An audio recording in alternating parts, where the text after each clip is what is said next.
Isang butihing nurse si Janela na breadwinner sa kanyang pamilya. Ngunit hindi lamang ang problema sa kanyang pamilya ang nagpapahirap sa kanya, kundi maging ang isa niyang katrabaho na si Angel na merong personal na galit at inggit sa kanya. Isang araw, na-confine sa ospital na pinagtatrabahuan ni Janela ang milyonaryong si Don Jacinto. Kinatakutan nito ng lahat ng nurse dahil sa mainitin ang ulo nito. Ngunit nang si Janela na ang na-assign kay Don Jacinto, ay mabilis niyang nakuha ang loob nito. Hanggang isang araw, isang kahilingan ang hiningi ni Don Jacinto kay Janela. Isang bagay na nais nitong magkaroon ng katuparan bago ito mawala sa mundo. At yun ay ang magpapanggap si Janela na anak nito sa loob lang ng isang araw. Pagbibigyan kaya ni Janela ang kahilingan na yon ni Don Jacinto? Makakaahon pa kaya si Janela sa hirap na pinagdadaanan niya? Ito po muli ang inyong lingkod na si Mr. Hope. At inyo pong pakinggan ang isa na namang handog naming pambihirang kwentong buhay. Malamig ang hangin nang lumabas si Janela mula sa ospital. Madilim na ang langit at tanging mga ilaw mula sa poste ng kalsada ang nagbibigay liwanag sa daang tinatahak niya. Halos mag-aalas 11 na ng gabi, ngunit hindi pa yon ang katapusan ng kanyang araw. Kailangan pa niyang sumakay ng jeep pauwi sa inuupahan niyang maliit na kwarto sa isang lumang apartment. Si Janela ay isang nurse sa isang private hospital. Halos 3 taon na siyang nagtatrabaho ron. Habang nakatayo sa waiting shed, ay kinuha ni Janela ang cellphone niya at tinawagan ang kanyang ina. Ilang segundo lang ay sumagot ito. Janela, anak, napatawag ka. Tanong ng nanay ni Janela. Ma, kumusta po kayo riyan? Tanong ni Janela na kahit pagod ay napangiti nang marinig ang boses ng kanyang ina. Narinig niya ang mahinang ubo ng kanyang ina bago ito sumagot. Heto anak, medyo masakit ang katawan ko, pero ayos lang. Tulog na ang mga kapatid mo. Salamat pala sa ipinadala mo ng 1 linggo ha. Buti na lang at nakabayad tayo ng tuition nila. Tugon ng kanyang ina. Sabihin niyo po sa kanila na mag-aral sila ng mabuti ha. Pasensya na kung hindi pa ako nakakapagpadala ulit. Kulang pa po ang natanggap kong sahod. Pero sa susunod na linggo, babawi po ako ma. Sambit ni Janela. Ayos lang anak. Ako na nga ang nahihiya sa'yo at pakiramdam ko wala lang natitira sa'yo. Huwag mong masyadong paguri ng sarili mo. Alam kong ikaw lang ang bumubuhay sa atin. Pero sana iniisip mo rin ang sarili mo. Puno ng pag-aalala ang tinig ng kanyang ina. Napapikit si Janela. Pinigilan niyang tumulo ang kanyang luha. Gusto niyang sabihin sa ina kung gaano siya kagipit at kung paanong halos wala nang natitira sa kanya. Pero hindi niya na sinabi ang mga yon dahil ayaw niyang mag-alala sa kanya ang pamilya niya. Ayos lang po ko mama. Si Alfred, kumusta yung girlfriend niya? Pag-iiba ni Janela sa usapan. Ay, isa pang hayon sa problema natin. Yung pamilya ng girlfriend ni Alfred ay gustong ipakasal na ang dalawa. Sabi ko naman ay wala pa tayong pera. Ewan ko ba sa kapatid mong yon? Nag-aaral ng buntis agad. Naiinis na wika ng nanay ni Janela. Hayaan na po natin. Nandiyan na po yan Basta mag-iipon po ako para makapagpakasal sila at para na rin sa panganganak ng girlfriend niya. Sige po mama, may paparating na pong jeep. Tatawagan ko na lang po ulit kayo sa susunod na araw. Tura ni Janela. Sige anak, mag-iingat ka ha. Matapos sabihin niyo ng nanay ni Janela, ay inend na niya ang tawag. Pagkababa ng tawag ay malalim na huminga si Janela. Sa totoo lang ay pagod na siya, pero wala siyang pagpipilian kundi ang magpatuloy. Para sa mga kagaya niyang breadwinner ay bawal ang mapagod at magpahinga. Dumating na ang jeep at agad niya yung pinara. Sumakay na siya roon at habang umaandar ang jeep, ay muling pumasok sa isip niya ang dahilan kung bakit siya nagsisikap. At yun ay dahil sa pangarap niyang mabigyan ng magandang buhay ang kanyang pamilya. Pagod na pagod si Janela nang makarating sa kanyang apartment. Halos wala na siyang lakas mula sa mahigit 12 oras na duty sa ospital. Buong araw siyang nagpaikot-ikot sa ward, nagbantay sa mga pasyente at halos walang pahinga sa dami ng mga ito. Isang bagay lang ang nasa isip niya ng oras na yon, ang makahiga sa kanyang maliit na kutsyon at kahit papano'y makatulog kahit ilang oras. Ngunit napahinto siya nang makita ang pinto ng kanyang inuupahang kwarto. Nakakandado yon at hindi basta kandado dahil may makapal na kadenang nakapulupot sa hawakan ng pinto. Meron din yung malaking padlock. Napakunot noo si Janela. Mabilis siyang lumapit sa pinto ng kanyang landlady na si Aling Perla. Isa yung matabang babae na laging nakasalamin at mahilig sa mumurahing alahas. 3 beses siyang kumatok, pero wala pa ring sumagot. Lumingon siya sa paligid at umasang may ibang makapagpapaliwanag sa nangyari, pero tahimik ang buong compound. Kumatok siyang muli at mas malakas. Aling Perla, si Janela po ito. Tawag ni Janela. Maya-maya ay bumukas ang pinto at lumabas si Aling Perla na may hawak pang tinidor na may hotdog. Ano ba yon? Istorbo ka sa pagkain ko. Sambit ni Aling Perla. Bakit po nakakadena yung pinto ng kwarto ko? Nagtatakang tanong ni Janela. Napairap si Aling Perla at sumandal sa pinto. Hindi ba 3 buwan ka nang walang bayad sa renta? Ang usapan natin, kapag 3 buwan na ay aalis ka na, hindi ba? Nakalimutan mo na ba? Nakairap na wika ng landlady. Aling Perla, pasensya na po. Nagpadala po kasi ako sa amin. Makikiusap po sana ako kung pwede na bigyan niyo pa po ako kahit 1 linggo para mabayaran lahat ng kulang ko sa renta. Pagsusumamo ni Janela, mariing umiling ang landlady. Hindi na pwede, Janela. Lugi na ako sa iyo. Paulit-ulit na lang ang pangako mong babayaran mo ko sa susunod na linggo. Pero anong nangyari? Wala pa rin. Hindi ako charity. Negosyo ito. Aling Perla, kahit bukas niyo na lang po ako paalisin. Galing pa po ako sa trabaho. Pagod po ako. Wala po akong matutulugan. Maluhaluhang wika ni Janela habang umaasa siya na maaawa sa kanya si Aling Perla. Wala akong pakialam. Nasa labas na lahat ng gamit mo. Nandoon sa gilid ng kwarto mo. Alisin mo na dahil kapag nandun pa yun bukas ay susunugin ko ang mga yon. Mataray na wika ni Aling Perla. Makikiusap pa sana si Janela pero pinagsaraduan na siya ng pinto ni Aling Perla. Naiwan siyang nakatulala at hindi niya alam kung ano ang gagawin. Nagtungo siya sa gilid ng apartment at halos maluha siya nang makita ang kanyang mga gamit. Isang lumang maleta, ilang piraso ng damit na isinilid sa supot ng grocery, ang maliit niyang unan, kumot at kutso na nasa lupa lang. Dahan-dahan siyang naupo sa tabi ng kanyang mga gamit. Gusto niyang umiyak, pero wala na siyang luha. Napatingala siya sa madilim na langit, habang ang malamig na hangin ay yumakap sa kanyang pagod na katawan. Labis siyang nangamba dahil hindi niya alam kung saan siya pupunta ng gabing yon. Nang bahagyang mahimasmasan ay isa-isa nang inilabas ni Janela ang kanyang mga gamit sa kalsada. Ang maliit niyang maleta ay inilapag niya sa tabi ng poste, habang ang supot ng kanyang mga damit ay marahang isiniksik sa pagitan ng kanyang lumang unan at isang karton na nagsisilbing sapin sa kanyang mga gamit. Sa ilalim ng mahina ngunit malamig na ilaw ng poste, napatingin siya sa paligid.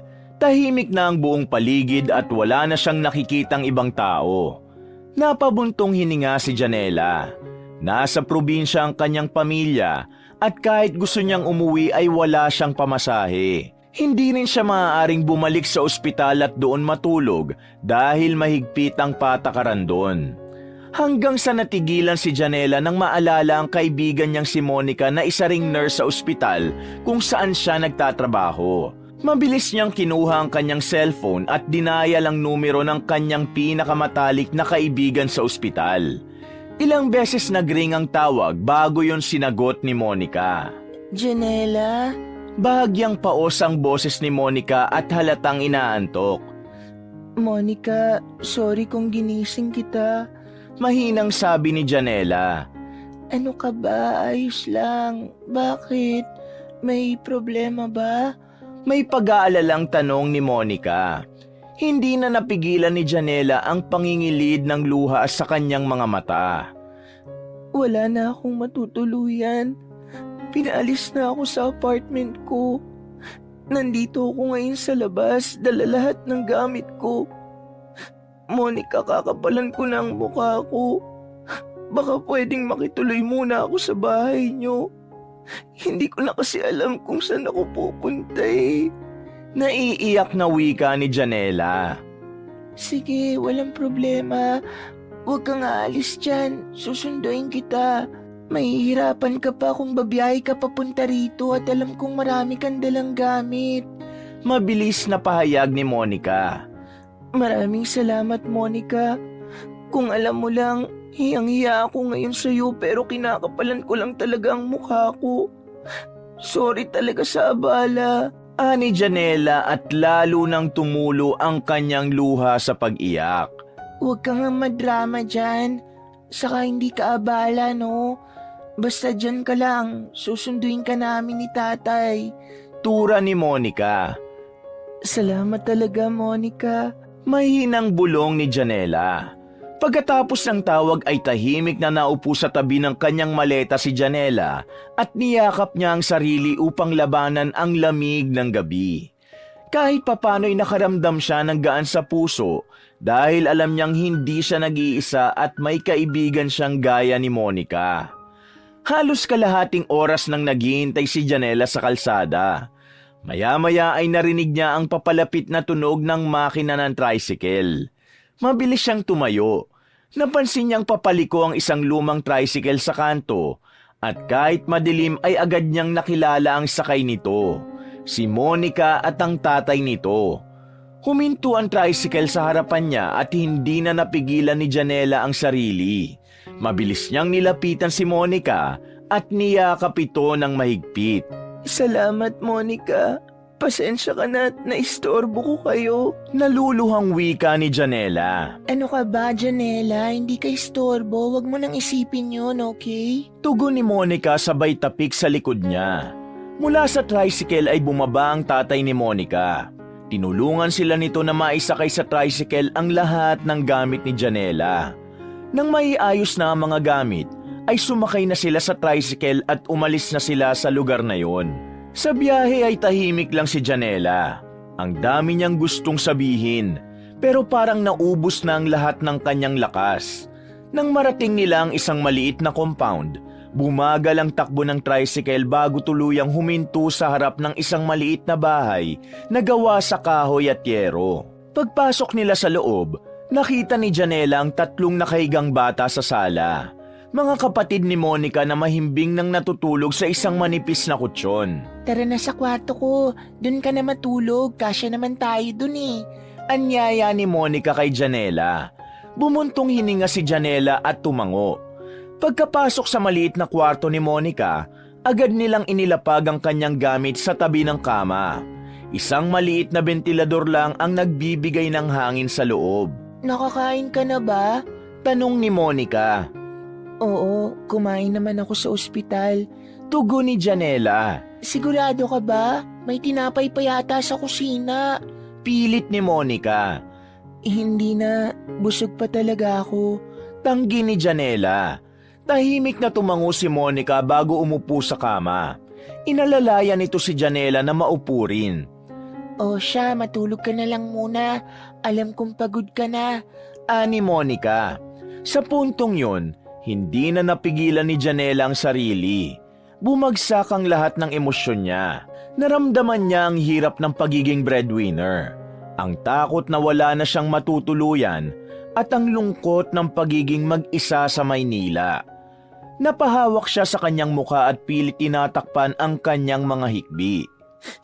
Monica, hirap na ako. Parang sunod-sunod na lang ang problemang binibigay sa akin. Mahinang iyak ni Janela. Tahimik lang si Monica at hinayaan siyang ilabas ang bigat na nasa kanyang dibdib. Alam kong mahirap, pero hindi ka nag-iisa, Janela. Nandito ako. Nandito ang pamilya ko para sa'yo. Hindi ka naman naming pababayaan eh. Bulong ni Monica. Sa mga sandaling yon, kahit paano'y nakahanap ng konting pahinga ang puso ni Janela. Sa gitna ng pagsubok, ay isang malaking biyaya para sa kanya na may isa siyang tunay na kaibigan na handang tumulong sa kanya.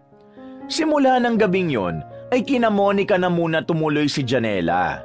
Sa kabila ng pangungulila niya sa sariling tahanan, kahit paano'y naibsan niyo ng init ng pagtanggap ng pamilya ni Monica. Walang naging problema dahil kilala na si Janela ng pamilya ng kaibigan niya. Ang tatay ni Monica, si Mang Lando, ay laging may ngiti tuwing nakikita siya at madalas siyang tinatanong kung nakakain na ba siya. Ang nanay ni Monica na si Aling Lina naman, kahit abala sa pagbabantay sa maliit nitong tindahan, ay lagi siyang pinaghahanda ng almusal. Kahit ang tatlong nakababatang kapatid ng kaibigan niya ay malapit din sa kanya.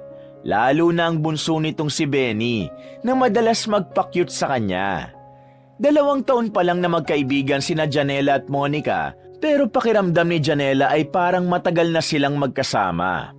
Unang beses silang nagkakilala sa ospital ng kapwa sila bagong nurse na na-assign sa parehong ward.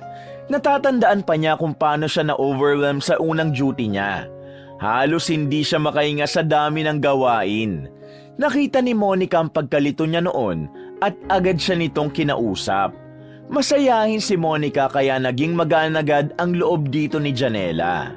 Sa mga sumunod na araw ay palagi nang magkasama at magkausap sina Janela at Monica hanggang sa tuluyan na silang maging magkaibigan.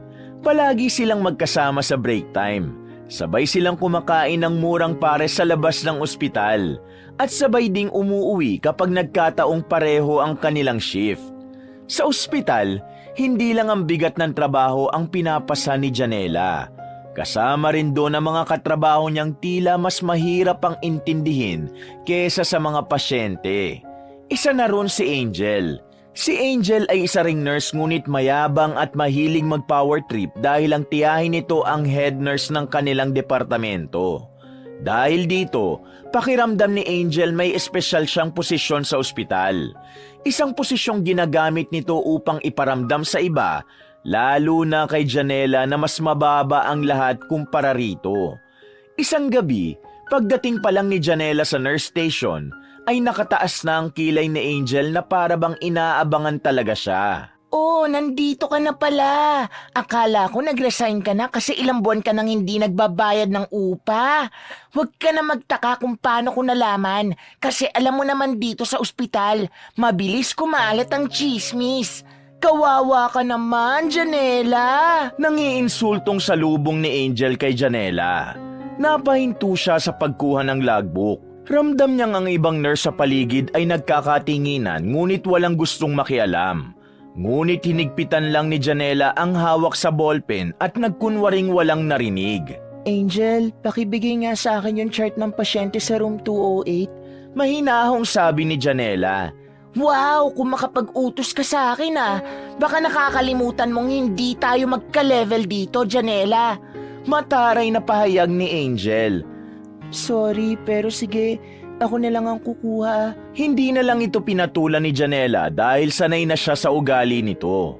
Nagsimula ang inis ni Angel kay Janela nung nanligaw ang isang lalaking nurse kay Janela. Hindi niya alam na ang lalaking yun pala ay matagal nang gusto ni Angel. Pero dahil wala sa isip ni Janela ang makipagrelasyon, ay binasted niya ang naturang lalaki. Ngunit kahit hindi niya naging kasintahan ng lalaking yun, hindi pa rin nawala ang pagkainis ni Angel sa kanya. Matapos yun ay naging abala na si Janela sa pag-ikot sa ward upang tingnan ang kalagayan ng mga pasyente. Sanay na siya sa pagod at puyat. Habang itinatala niya ang vital signs ng isang pasyente, ay naramdaman niyang may tumapik sa kanyang balikat. Nang lumingon siya ay nakita niya si Monica. Janela, totoo ba na tinarayan ka na naman ni Angel kanina? Mahina ngunit may diin na tanong ni Monica. Totoo, wala namang bago ron, di ba? Sagot ni Janela at hindi na siya nag-abala pang idetalya nangyari. Napakasama talaga ng ugali ng babaeng yun. Ang kapal ng mukha niya.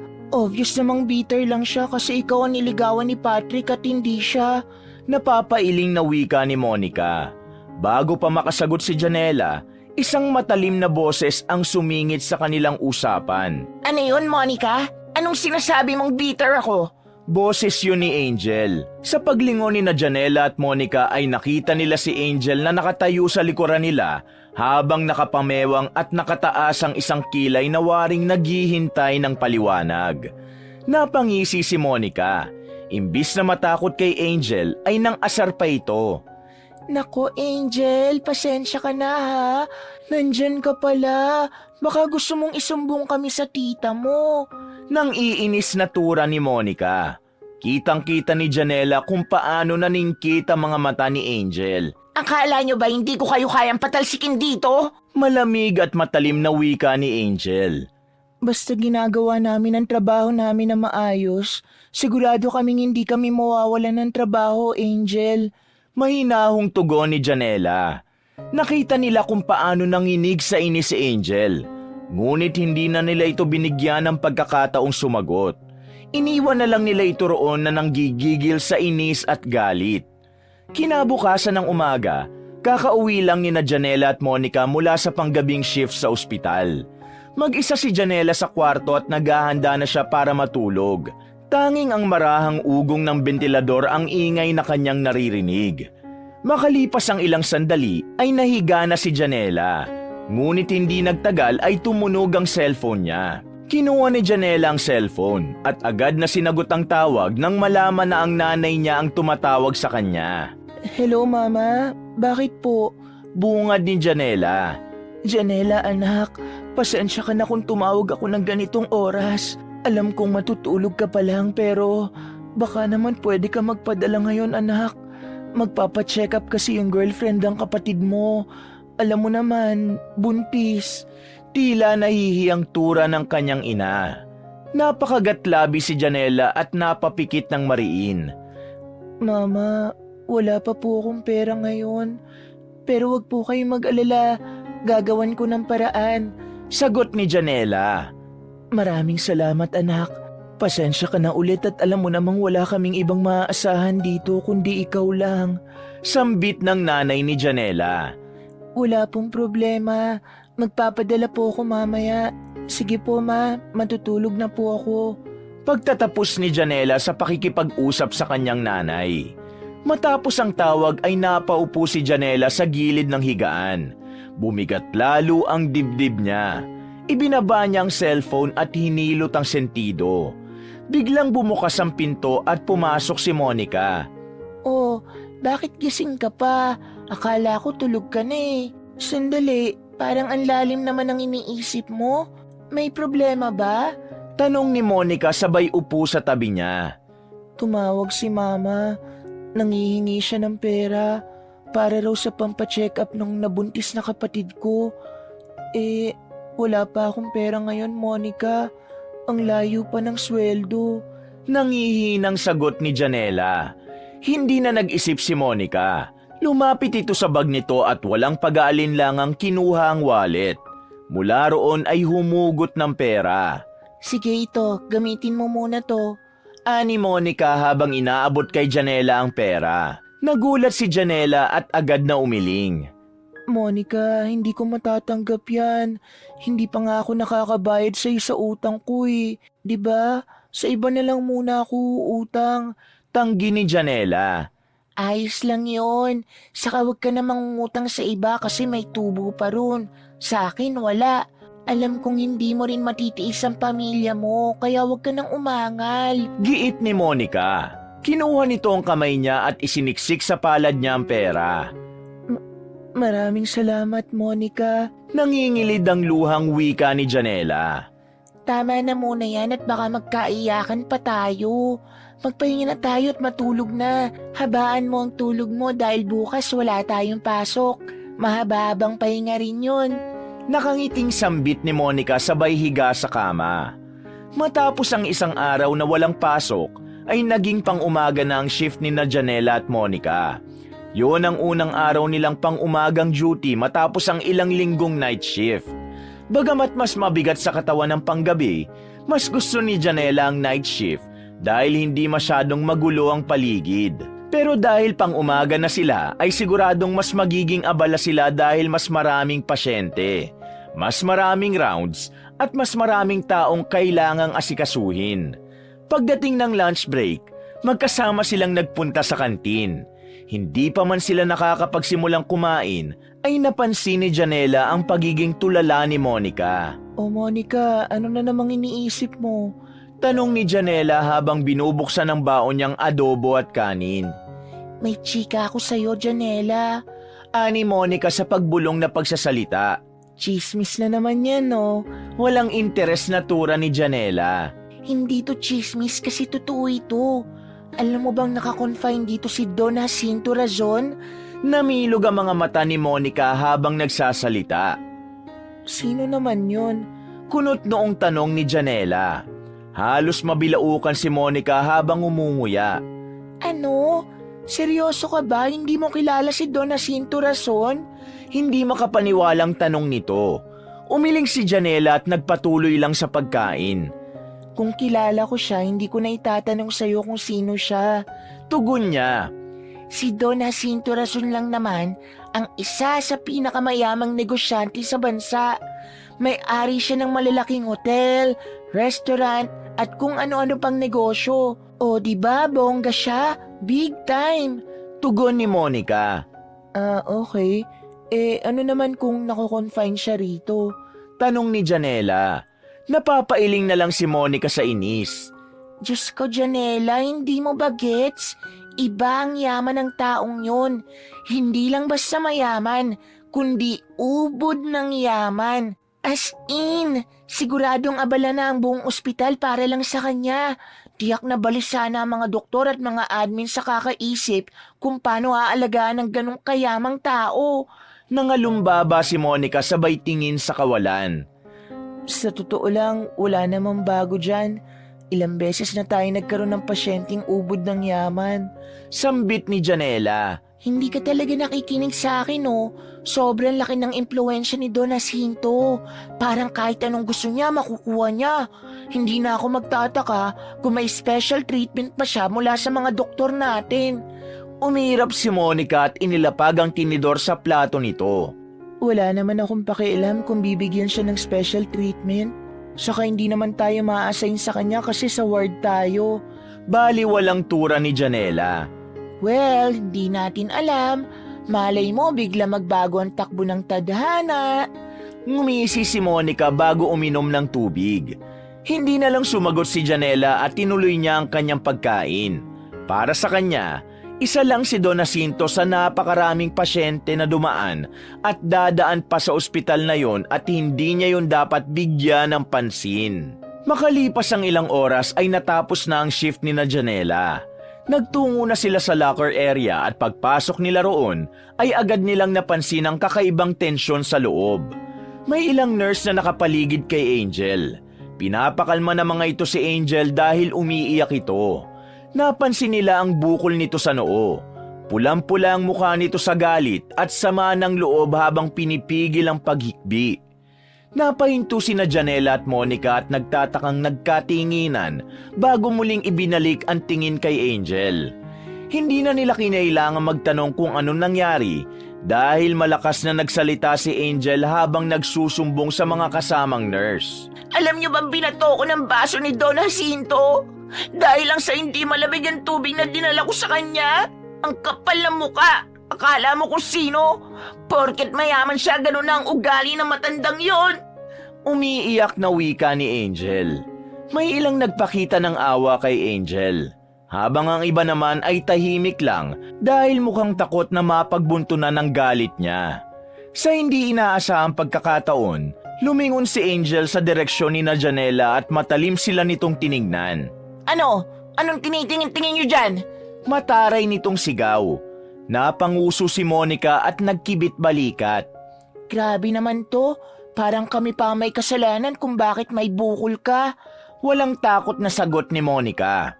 Tahimik nilang kinuha ang gamit nila sa locker at agad nang umalis. Nang lumabas sila sa locker area, ay patuloy pa rin si Angel sa pagrereklamo sa kasama nitong mga nurse. Nang makalabas na sina Janela at Monica ng ospital, ay matyaga silang tumayo sa gilid ng kalsada upang maghintay ng jeep. Ang init ng kalsada ay sumisingaw pa rin kahit paggabi na. Grabe yung nangyari kanina, no? Tawang-tawa pa rin ako kay Angel. Mukha siyang rhinoceros na may isang sungay sa noo. Sana nga dinalawa na yung bukol niya kasi demonita naman siya. Sambit ni Monica habang tumatawa. Hindi nakisabay si Janela sa pagtawa ng kanyang kaibigan. Hindi naman natin dapat pagtawanan yun, Monica. Oo, masama ang ugali niya. Pero hindi ibig sabihin na okay lang na mangyari sa kanyang ganun. Wika ni Janela. Napairap si Monica. Hay nako, Janela. Alam mo, ang bait mo masyado. Kung ako tatanungin mo, dapat lang yun kay Angel. Ayan, nakahanap na siya ng katapat niya. Hindi porkit tita niya ang head nurse, pwede na siyang mang power trip. Buti nga sa kanya. Patuloy na tawa ni Monica. Napailing na lang si Janela. Hindi niya gustong ugali ni Angel, pero hindi rin niya maatim na matuwa sa nangyari rito. Para sa kanya, kahit gaano kasama ang isang tao, hindi dapat ito inaapi o sinasaktan. Habang patuloy ang kanilang paghihintay, dumako ang usapan nila kay Don Jacinto. Alam mo, kahit ako, hindi papayag na ma-assign kay Don Jacinto. Baka bukas makalawa, ako naman ang mabukulan. Biro ni Monica sabay tawa. Hindi na nakapagsalita si Janela dahil sa wakas, may isang jeep nang dumating. Sa paglipas ng mga araw, naging sentro ng usapan sa ospital ang pagkakakonfine ni Don Jacinto Razon.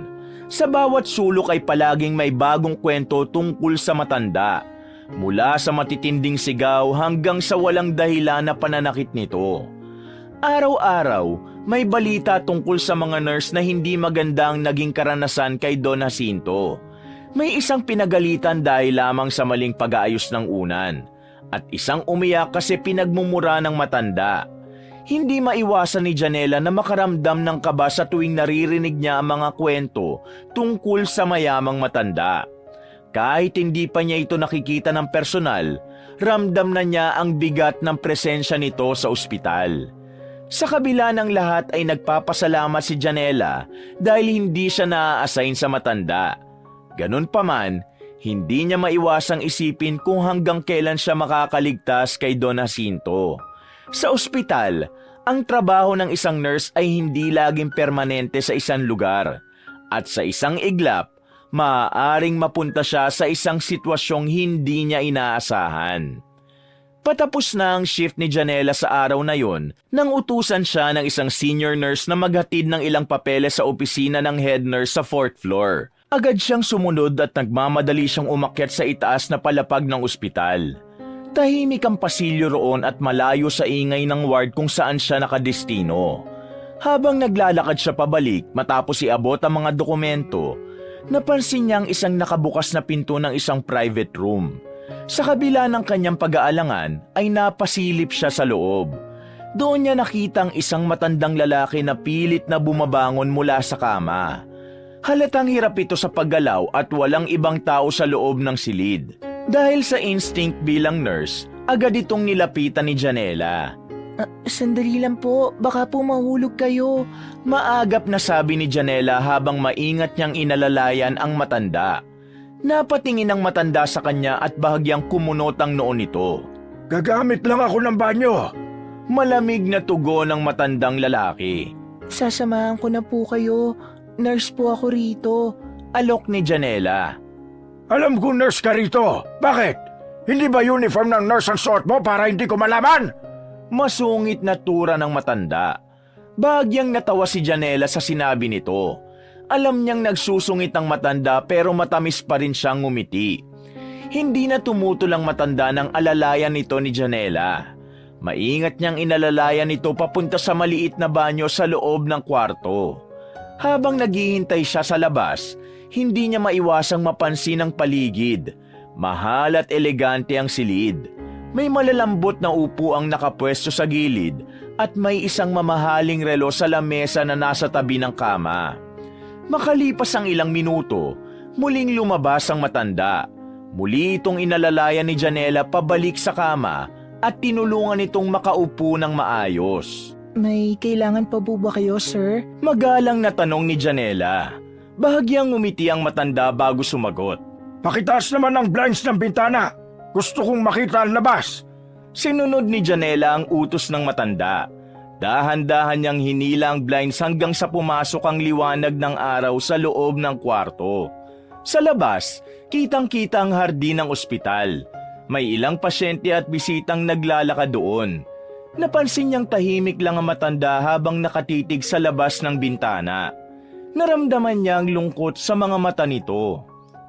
Nakakaingit sila dahil malakas pa sila. Nakakalakad ng walang inaalala. Samantalang ako, hindi ko magawa ng maayos ang simpleng bagay na yon.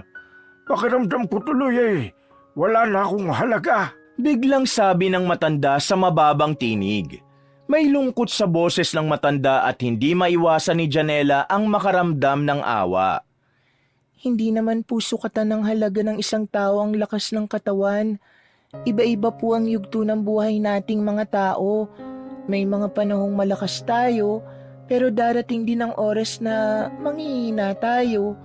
Pero hindi po ibig sabihin nun, wala na tayong halaga. Maswerte po kayo kasi umabot pa po kayo sa edad nyo ngayon. May hinahong sabi ni Janela. Ang ibig mo sabihin ay matanda na ako. Nagkunwaring galit ang matanda. Po, wala po akong sinabi, sir. Sa bibig niyo po nang galing yan.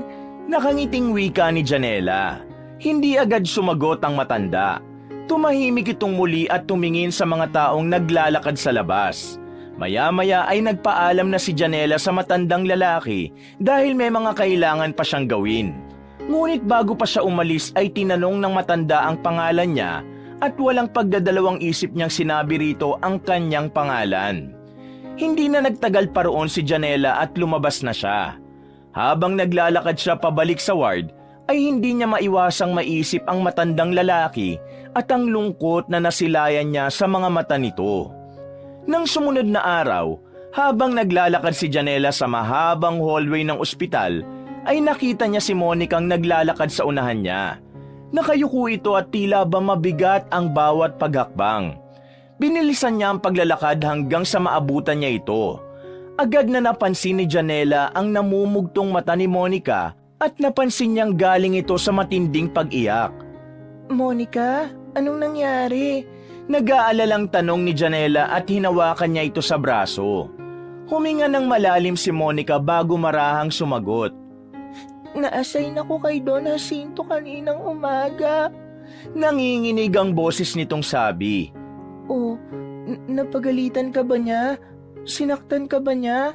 Mas lalong tumindi ang pag-aalala ni Janela para sa kaibigan. Minura niya ako, Janela. Hindi nga ako minumura ng nanay at tatay ko. Tapos mumurahin ako ng isang matandang hindi ko naman kaano-ano. Galit na sumbong ni Monica. Ano ka ba? Hinaan mo ang boses mo at baka may makarinig sa'yo. Bakit ka ba niya minura? Tanong ni Janela. Nag-serve ako ng almusal niya. Tapos ang sabi niya malamig daw ang gatas. Sobrang nagalit siya sa akin na para bang sinadya kong hindi pa initan yun. Halos kasasalin ko lang sa baso ng gatas. Tapos yun, pinagmumura niya na ako sa harap ng ibang mga nurse. Halos hindi na humihinga na kwento ni Monica. Napailing si Janela at nakaramdam siya ng matinding awa para sa kaibigan. Nakita niya kung paano pinigilan ni Monica na hindi muling mapaiyak. Pero halatang hindi pa ito lubos na nakaka-recover sa nangyari. Ang kapal niya, Janela. Para akong walang kwentang tao. Para akong hindi nurse. Para akong isang hamak na alipin sa harap niya. Bulalas ni Monica. Hindi alam ni Janela kung paano niya mapapagaan ang pakiramdam ng kaibigan. Alam niyang hindi madaling balewalain ang ganong klase ng pagtrato ng isang pasyente sa mga kagaya nilang nurse, lalo na't isang profesional si Monica na may dignidad at pagmamalasakit sa katrabaho. Habang nakikinig kay Monica, mas lalo pang tumindi ang takot ni Janela kay Don Jacinto. Kung nagawa nitong pagsalitaan ng ganun ang mas palaban at mas matapang niyang kaibigan, ay hindi niya na alam ang mangyayari kapag siya na ang nakaranas ng naranasan ni Monica kay Don Jacinto. Sa kabila ng mga usap-usapan tungkol kay Don Jacinto Razon, ay patuloy lang sa kanyang trabaho si Janela. Sanay na siya sa nakakatarantang takbo ng ospital, sa paulit-ulit na rounds, sa pagtulong sa mga pasyente, at sa ingay ng tawag ng mga doktor at nurse sa hallway. Para sa kanya, ang pagiging nurse ay hindi lang trabaho, kundi isang panata at isang responsibilidad na hindi niya maaaring talikuran. Habang nasa kantin siya at iniinom ang malamig na tubig mula sa kanyang tumbler, ay biglang nag-ring ang kanyang cellphone. Nang makita ang pangalan ng kanyang ina sa screen, agad niyang sinagot ang tawag. Hello, Ma? Malambing niyang bati. Sa kabilang linya, narinig niya ang mahina at nag-aalalang tinig ng kanyang ina. Anak, pasensya ka na ha. Tumawag ako sa'yo kasi ubos na yung gamot ko. Ha? Bakit hindi mo agad sinabi, Ma? May pag-aalalang tanong ni Janela. May saglit na katahimikan bago sumagot ang kanyang ina. Nahihiya na kasi ako, anak. Halos linggo-linggo na lang akong humihingi sa'yo ng pera. Alam kong hindi madaling kumita, lalo na't ikaw na lang ang bumubuhay sa amin. Tugon ng nanay ni Janela. Napabuntong hininga si Janela, pero hindi dahil sa inis kundi sa lungkot. Alam niyang ayaw ng kanyang ina na maging pabigat, pero hindi niya kailanman itinuring na pabigat ang responsibilidad niyang yon sa kanyang pamilya. Mama, huwag mo pong sasabihin yan. Wala kang dapat ikahiya sa akin. Kung hindi po dahil sa'yo at kay Papa, hindi ako magiging nurse ngayon. Hindi ko makakalimutan kung paano kayo nagsakripisyo nun para lang mapagtapos ako ng pag-aaral. At nung namatay si Papa, nangako ako sa kanya na ako na ang sasalo sa mga responsibilidad niya. Kaya please, Ma, huwag niyo pong sasabihin yan. Mahinahong tura ni Janela. Salamat, anak. Napakaswerte ko at nagkaroon ako ng anak na kagaya mo. May bahagyang paghikbi na wika ng nanay ni Janela. Bukas magpapadala agad ako ng pera. Bumili na po kayo agad ng gamot, ha? Sambit ni Janela. Oo, anak. Ingat ka palagi dyan. Tugon naman ang kanyang ina. Matapos ang tawag ay napatingin si Janela sa kanyang mga kamay. Ang mga kamay na araw-araw ay nag-aalaga ng ibang tao, pero higit sa lahat, ang mga kamay na nagsusumika para sa pamilyang iniwan ng kanyang ama. Hindi siya nagrereklamo ngunit tao lang siyang nakakaramdam ng pagod. Ngunit gaya ng palagi niyang sinasabi sa sarili, ang gaya niyang breadwinner ay walang panahon para magpahinga. Isang umaga, pagpasok ni Janela at Monica sa ospital, ay abala na agad ang mga nurse at doktor sa kani-kanilang gawain. Ang tunog ng intercom, ang mabilisang lakad ng mga staff, at ang amoy ng disinfectant ay pangkaraniwang senaryo na sa kanila. Habang patungo sila sa ward station, isang nurse ang lumapit sa kanila, si Nurse Liza, isa sa mga senior nurses sa ospital. Janela, pinapatawag ka ni Ma'am Olga sa opisina niya sa 4th floor. Ani Nurse Lisa, si Ma'am Olga ay ang head nurse na tita ni Angel. Bakit daw po? Tanong ni Janela. Hindi ko alam. Basta sabi niya dumiretso ka raw doon agad. Tugon ni Nurse Lisa. Napalunok si Janela at palihim na nagpalitan sila ng tingin ni Monica. Nang makaalis si Nurse Lisa, agad siyang hinarap ni Monica habang bakas sa mukha nito ang pag-aalala. Nako, baka i-assign ka na kay Don Jacinto. Ganyan din yung nangyari sa akin noon bago ako na-assign sa kanya. Kinausap muna ako ni Ma'am Olga. Bulong ni Monica. Biglang bumigat ang dibdib ni Janela. Ayaw niyang maniwala pero hindi niya maalis sa isip ang posibilidad na tama si Monica. Napailing siya at pilit na pinakalma ang sarili. Hindi naman siguro. Kulang na nga tayo ng nurse sa ward station kaya imposibleng ilipat pa ako sa ibang pwesto. Malay mo, ibang bagay lang ang pag-uusapan namin. Sagot ni Janela bagaman ramdam niya ang paninikip ng kanyang dibdib. Pero kahit pilit na kinukumbinsi ang sarili na hindi siya ma-assign kay Don Jacinto, ay hindi niya maalis ang takot na unti-unting gumagapang sa kanyang isipan. Hindi siya sanay sa mga pasyenteng may hindi magandang ugali. Lalo na sa isang katulad ni Don Jacinto na kilalang walang habas kung magmura at magmaltrato ng mga nurse. Habang papunta sa elevator, nanalangin si Janela ng taimtim na sana ay wag siyang ilipat kay Don Jacinto. At sa bawat hakbang niya papunta sa opisina ng head nurse, ay mas lalo niyang naramdaman ang bigat ng pangamba sa kanyang dibdib. Nang makarating si Janela sa tapat ng pinto ng opisina ng head nurse, ay huminga muna siya ng malalim bago itinaas ang kamay upang kumatok sa pinto ng opisina ni Ma'am Olga. Pilit niyang pinakalma ang sarili, ngunit mas lalo lamang siyang kinabahan sa pag-iisip kung ano ang maaaring sabihin ng kanilang head nurse. Huwag kang kabahan. Baka naman hindi ito tungkol kay Don Jacinto. Tura ni Janela sa sarili. Nang marinig ni Janela ang boses ni Ma'am Olgang pinapapasok siya, ay tuluyan niya nang binuksan ang pinto. Sa loob ay nakita niya si Ma'am Olga na isang striktang head nurse na matagal nang nagtatrabaho sa ospital. Nakaupo ito sa harap ng mesa. May suot itong salamin sa mata at abala sa pagbabasa ng ilang papeles. Maupo ka, Janela. Utos ni Ma'am Olga. Umupo agad si Janela. Pinapatawag niyo raw po ako, ma'am. Mahinang tanong ni Janela. Sa wakas ay nagtaas ng tingin si Ma'am Olga at inilapag ang hawak nitong papel. Direkta itong nagsalita ng walang paligoy-ligoy. Ililipat muna kita ng pwesto. Simula ngayon, ikaw ang ma-assign kay Don Jacinto Razon. Walang gatol nitong turan. Parang huminto ang mundo ni Janela sa narinig. Ilang segundo siyang hindi nakakilos at hindi nakapagsalita. Ma'am, baka naman po pwedeng ibang nurse na lang.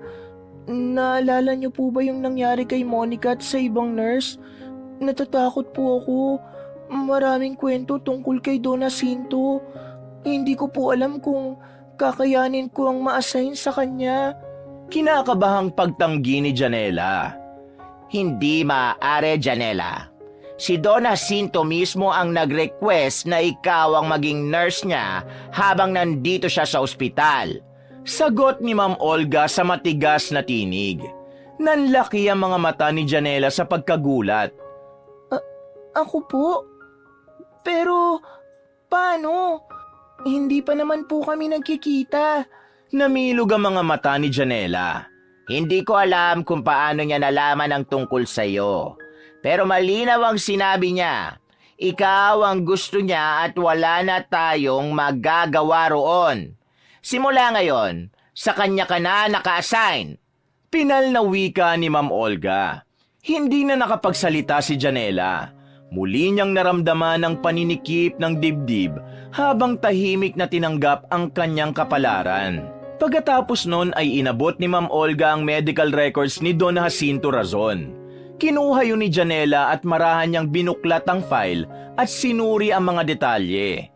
Nakalagay doon na si Don Jacinto Razon ay 76 years old na at meron itong stage 4 pancreatic cancer. Nagkaroon ito ng sintomas ng matinding pananakit ng tiyan, panghihina, pagbaba ng timbang at pagkawala ng gana sa pagkain. Sumailalim na rin ito sa chemotherapy ngunit hindi naging epektibo. Nakalagay din doon na nakakonfine si Don Jacinto sa ospital na yon para sa palliative care at tinanggihan na ng katawan nito ang anumang uri ng agresibong gamutan. Nakaramdam ng lungkot si Janela sa kalagayan ni Don Jacinto. Hindi niya inasahan na ganun kalala ang lagay ng mayamang matanda. Biglang bumigat ang kanyang dibdib, pero hindi niya alam kung dahil sa awa o sa takot. Gusto niyang tumanggi at gusto niyang sabihin kay Ma'am Olga na hindi niya kaya, pero alam niyang wala siyang pagpipilian. Matapos lumabas ni Janela sa opisina ni Ma'am Olga, ay dahan-dahan siyang naglakad papunta sa kwarto ni Don Jacinto.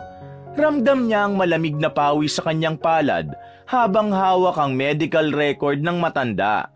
Kahit paano ay naibsa ng takot niya nang mabasa niya ang kondisyon nito. May stage 4 pancreatic cancer si Don Jacinto. Hindi niya maiwasang makaramdam ng awa. Pero hindi rin niya maalis sa isip ang masamang impresyon ng iba rito. Lalo na ang sinapit ni Monica. Huminga siya ng malalim bago binuksan ang pinto ng kwarto ni Don Jacinto. Pagpasok niya, ay bumungad sa kanya ang isang matandang lalaking nakahiga sa kama. May nakakabit na IV drip sa braso nito at mukhang nangihina. Nang mapatingin ito sa kanya, ay nanlaki ang mga mata ni Janela sa pagkagulat. Kayo po yung tinulungan kong pumunta sa CR noon. Hindi makapaniwalang bulalas ni Janela. Tama ka. Ako nga. Bilisan mo. Gawin mo na ang trabaho mo at ayoko nang mabagal kumilos. Masungit na sagot ni Don Jacinto. Dahil doon, kahit papano'y nabawasan ang kaba ni Janela. Ang totoo, noong una niyang makilala si Don Jacinto, ay hindi naman ito naging masungit sa kanya. Hindi siya minura o sinaktan. Hindi tulad ng sinapit ni Monica at ng iba pang nurse. Ako po si Nurse Janela at ako po ang assigned na nurse ninyo simula ngayon. Pagpapakilala ni Janela. Alam ko. Hindi ba tinanong ko na noon ang pangalan mo? Anong akala mo sa akin? Makakalimutin? Tura ni Don Jacinto. Agad na nagsimula si Janela sa trabaho. Maingat niyang chinek ang vital signs ng matanda, kinuha ang blood pressure nito, tiningnan ang oxygen level at inobserbahan ang balat nito para sa anumang senyales ng pagkakaroon ng bed sores. Pinunasan niya rin ang noo nito gamit ang basang bimpo upang maibsan ang init ng katawan nito. Kumusta po ang pakiramdam nyo ngayon? Tanong ni Janela habang inaayos ang bedsheet. Mabigat. Parang wala na akong lakas. Sagot ni Don Jacinto. Ang tinig nito ay mahina ngunit kalmado. Naiintindihan ko po. Pero nandito po ako para tiyakin na magiging maayos at komportable kayo, Don Jacinto. Nakangiting wika ni Janela. Sunod niyang inayos ang IV line ni Don Jacinto at inihanda ang mga gamot na kailangan nitong inumin. Maingat niyang ipinaliwanag ang mga gamot bago ibinigay sa matanda. Sa buong araw na kasama ni Janela si Don Jacinto ay hindi siya nito sinigawan, hindi siya minura at lalong hindi siya sinaktan. Bagamat malamig at hindi palakibo si Don Jacinto, ay wala siyang nakitang dahilan upang katakutan nito tulad ng sinasabi ng iba. Pagkatapos niyang tapusin ang lahat ng kailangan niyang gawin, inayos niya ang mga gamit at lumingon sa matanda.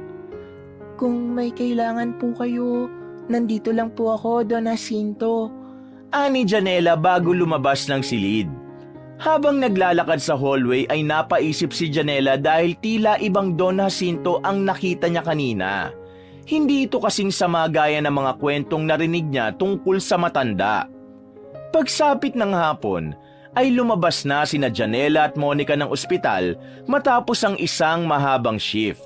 Ramdam ni Janela ang pagod sa kanyang katawan, pero hindi niya maiwasang mapaisip sa naging unang araw niya kasama si Don Jacinto. Habang naglalakad sila palabas ay agad siyang tinanong ni Monica. Hoy, saan ka ba na-assign kanina? Maghapon kitang hindi nakita sa ward station. Napatingin si Janela sa kaibigan at napabuntong hininga. Nagkatotoong hinala mo. Kay Don Jacinto nga ako na-assign. Sagot ni Janela sabay lingon kay Monica. Nanlaki ang mga mata ni Monica at napahinto ito sa paglalakad. Ano? Diyos ko, mabuti at buhay ka pa. Ano nangyari? Minura ka ba? Sinampal? Sinipa? Sunod-sunod nitong tanong habang hawak ang braso ni Janela. Grabe ka naman. Hindi, uy. Hindi niya ako minura at hindi rin niya ako sinaktan. Napapailing si Janela at natawa sa sinabi ng kaibigan. Ha? Talaga ba? Sigurado ka? Baka naman tinatakot ka niya, ha?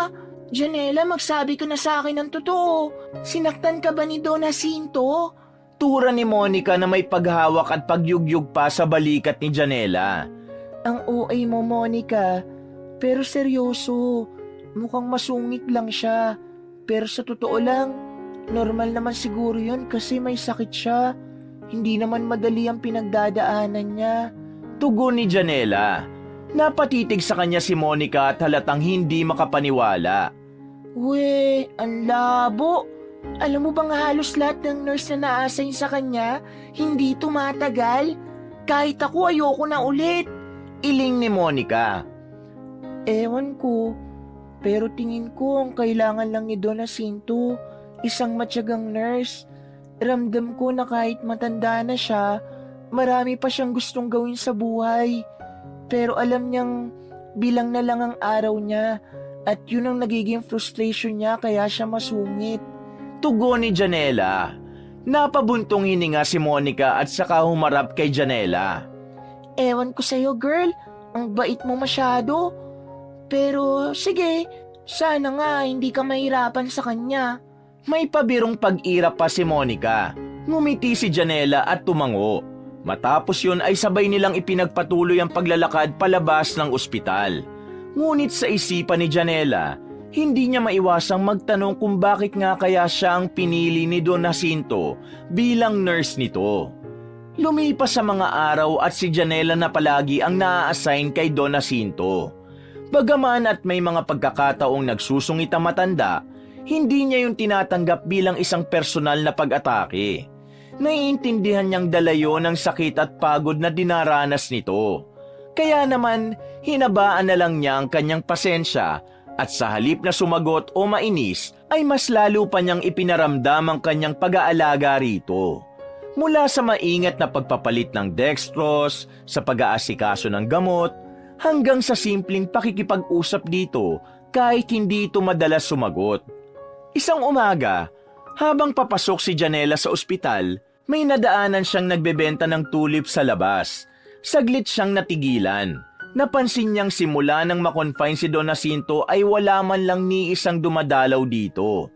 Wala ring nagdadala ng bulaklak sa kwarto nito, hindi tulad ng ibang pasyente. Wala kaya siyang pamilya? Tanong ni Janela sa sarili habang tinitingnan ang mga bulaklak. Hindi na nagdalawang isip si Janelang bumili ng isang kulay kahel na tulips. Matapos yon ay nagtungo na siya sa ospital. Pagpasok niya sa silid ng matanda, ay nadatnan niya itong tahimik na nakatingin sa bintana. Lumapit siya at inilagay ang bulaklak sa isang flower vase doon na walang laman. Good morning po, Don Jacinto. May dala po akong tulips para sa inyo. Masiglang bati ni Janela kay Don Jacinto. Hindi agad kumilos ang matanda. Dahan-dahan itong lumingon at tiningnan ang bulaklak. Walang sinabi si Don Jacinto. Sa halip, unti-unting namuo ang luha sa mga mata nito. Hindi na lamang ito tiningnan ni Janela upang hindi ito mailang. Hindi na rin siya nagtanong at nagkunwaring hindi napansin ang pagiging emosyonal ni Don Jacinto ng sandaling yon. Isang umaga, pagpasok ni Janela sa kwarto ni Don Jacinto, ay agad niyang napansin ang kakaibang bigat ng atmosfera sa loob. Hindi tulad ng dati, nakasandal lang ang matanda sa kanyang unan habang nakatitig sa kawalan. Hindi man lang siya nito nilingon. Dala ni Janela ang tray ng mga gamot ni Don Jacinto tulad ng nakagawian nilang routine tuwing umaga. Subalit bago pa siya makapagsalita, ay biglang tinabig ni Don Jacinto ang tray. Hindi ko na kailangan yan! Malakas at puno ng inis ang tinig ng matanda. Nagkalat sa sahig ang mga tableta at ang tubig sa baso ay natapon sa kama. Napasinghap si Janela sa gulat, pero hindi siya nagpakita ng pagkataranta. Para saan pa ang mga gamot na yan? Alam ko mamamatay na rin ako! Ilang buwan na lang siguro! Pinapahirapan ko lang ang sarili ko! Sigaw ni Don Jacinto na puno ng hinanakit. Tahimik lang si Janela habang pinagmamasdan ng matanda. Hindi galit ang nakita niya sa mga mata nito, kundi panghihina, takot at pangungulila. Huminga siya ng malalim. Lumapit siya at umupo sa gilid ng kama. Don Jacinto, alam ko pong mahirap. Alam ko pong pagod na kayo, na nasasaktan kayo at natatakot. Hindi natin alam kung gaano pa katagal ang oras na meron kayo. Pero ang sigurado ko, Hindi pa po tapos ang buhay nyo. Kung buhay pa kayo ngayon at nagigising pa kayo tuwing umaga, ibig sabihin, may dahilan kung bakit hinahayaan ng Diyos na mabuhay pa kayo. May hinahon at puno ng pangunawa na wika ni Janela. Sandaling tumigil si Janela at tumingin kay Don Jacinto na napayuko at tila nahiya sa sarili nito matapos ang sinabi ni Janela. Alam kong hindi ko kayang gawing madali ang sakit na pinagdadaanan ninyo. Pero gusto ko lang pong ipaalala na hindi kayo nag-iisa. At hanggat nandito kayo, gusto kong iparamdam sa inyo na may halaga pa rin kayo. Pagpapatuloy ni Janela, mahabang katahimikan ang sumunod. Tila pinag-isipan ni Don Jacinto ang bawat salitang sinabi ni Janela. Alam ni Janelang hindi niya kayang baguhin ang pananaw ng matanda sa isang iglap. Pero ang mahalaga ay narinig nito ang dapat nitong marinig. Matapos yon ay isa-isang pinulot ni Janela ang mga tabletang nagkalat sa sahig. Maingat niya yung ibinalik sa tray at saka tumayo. Kukuha lang po ako ng bagong gamot, Don Jacinto. May hinahong sabi ni Janela bago siya tumalikod at lumabas ng silid. Pagbalik niya ay iniabot niya ang baso ng tubig at ang mga bagong gamot kay Don Jacinto.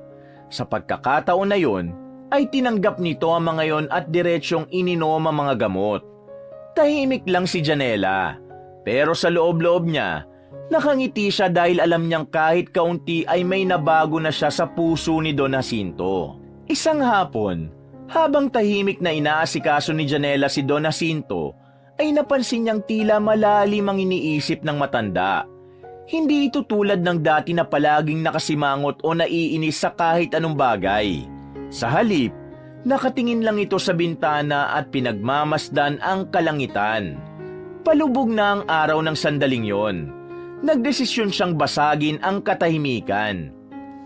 Mukhang maganda po ang tanawin sa labas, no, Don Jacinto? Ani Janela habang maingat na inaayos ang kumot ng matanda. Bahagyang lumingon si Don Jacinto at mapait nang umiti. Matagal ko nang hindi napapansin yung mga ganyang bagay. Simula nang malaman ko na mawawala na ako dahil sa sakit ko, hindi na ako nakakakita ng magagandang bagay sa paligid ko. Mahina nitong sagot. Bakit naman po? Ang ganda kaya ng sunset ngayon. Tura ni Janela. Kahit naman nung wala pa akong sakit hindi ko pa rin napapansin ang mga ganyang bagay, Janela. Siguro dahil masyado akong naging abala sa ibang bagay. Mga bagay na akala ko noon ay ang pinaka-importante. Pero ngayong nandito na ako, parang wala rin palang halaga ang mga bagay na pinagtuunan ko noon ng pansin. Malungkot na pahayag ni Don Jacinto. Hindi agad nakasagot si Janela. May lungkot sa boses ng matanda at ramdam niya ang bigat na dinadala nito. Alam mo, Janela, ang buhay ko noon ay puro trabaho, puro pera, puro negosyo. Yun lang ang alam ko. Hindi ako kailanman nag-abala sa kung ano ang magpapasaya sa akin bilang tao. Patuloy ni Don Jacinto. Ibig po ninyong sabihin, hindi kayo naging masaya? Hindi makapaniwalang tanong ni Janela. Masaya sa ibang paraan siguro. Masaya kung lumalago ang negosyo ko. Masaya ako sa pagdami ng pera ko sa bangko. Pero yung tunay na kasiyahan, yung tipong kahit wala kang isang kusing may dahilan ka pa rin para ngumiti. Hindi ko yun naranasan. Tugon ni Don Jacinto na may kasamang pag-iling. Tahimik lang si Janela at hinintay niya na ipagpatuloy ng matanda ang kwento nito. Namatayan ako ng anak na babae noon. Siya ang nag-iisa kong anak. 6 na taong gulang pa lang siya. May sakit siya sa puso. Hindi ko man lang siya masyadong nasamaan sa ospital. At hindi ko man lang nahawakan ng kamay niya bago siya nawala. Pabulong na wika ni Don Jacinto habang nangingilid ang mga luha. Mas lalong bumigat ang pakiramdam ni Janela. Hindi niya akalaing may ganitong kwento si Don Jacinto. Nasaan po kayo nung mga panahon na yon? Tanong ni Janela. Nasa opisina. May importante akong meeting noon. Mas pinili kong dumalo sa meeting na yun kaysa sa puntahan ng anak kong hindi ko alam na nag-aagaw buhay na pala sa ospital. Matapos yun ay iniwan ako ng asawa ko. Sinisi niya ako sa pagkawala ng anak namin. At kung tutusin, hindi ko siya masisisi. Baka nga tama siya. Baka nga kung kasama ako ng anak ko sa ospital, baka iba ang nangyari. Baka hanggang ngayon ay buhay pa rin siya. Puno ng pait na tugon ni Don Jacinto. Hindi na namalaya ni Janela ang pag-agos ng sarili niyang mga luha habang patuloy siyang nakikinig sa kwento ni Don Jacinto. Mula noon, mas lalo kong itinapon ang sarili ko sa trabaho. Mas pinili kong yumaman kaysa harapin ang sakit ng pagkawala ng aking mag-ina. Pero ngayon, tingnan mo ko. Ang dami kong pera, pero wala akong kasama. Walang nagmamahal sa akin. Ang natira lang sa akin ay isang matandang katawan na unti-unting bumibigay. Napasinghot si Don Jacinto matapos nito yung sabihin. Labis na naramdaman ni Janela ang sakit sa bawat salitang binitiwan ng matanda. Ngunit hindi siya naniniwalang huli na ang lahat para kay Don Jacinto. Maingat niyang hinawakan ang isang kamay nito. Don Jacinto, alam kong hindi niyo na mababago ang nakaraan at wala na kayong pagkakataon para punan ang pagkukulang niyo. Pero hindi ibig sabihin na wala na pong saysay ang buhay niyo ngayon. Minsan, masyado tayong nakatuon sa kung anong nawala sa atin. Kaya hindi natin napapansin ang mga bagay na meron tayo sa kasalukuyan. Totoo pong pera ang nagpapagaan ng buhay. Pero hindi po itong bumubuo ng totoong kaligayahan. Huwag niyo rin pong iisiping nag-iisa kayo. Nandito po ako at ang lahat ng taong nag-aalaga sa inyo rito sa ospital. Hindi niyo man kami kadugo, hindi ibig sabihin na hindi na namin kayo kayang mahalin bilang isang tao. Malumanay na wika ni Janela. Napatingin si Don Jacinto sa kanya. Sa pagkakataon na yon, ay tila umurong ang dila nito at hinayaan na rin itong umagos ang mga luha nito. Napagtanto ni Janela na baka noon lang siguro may nagsabi kay Don Jacinto ng ganong klaseng pagmamalasakit. Mahabang sandali ang lumipas bago nagsalita muli ang matanda. Ang tanda-tanda ko na, pero parang ngayon ko lang narinig yan. Maraming salamat, Janela. Mahinang wika ni Don Jacinto sabay tawa. At sa kauna-unang pagkakataon, nakita ni Janela ang isang tunay na ngiti mula kay Don Jacinto. Hindi pilit at hindi mapait, kundi isang ngiting puno ng pasasalamat at pag-asa.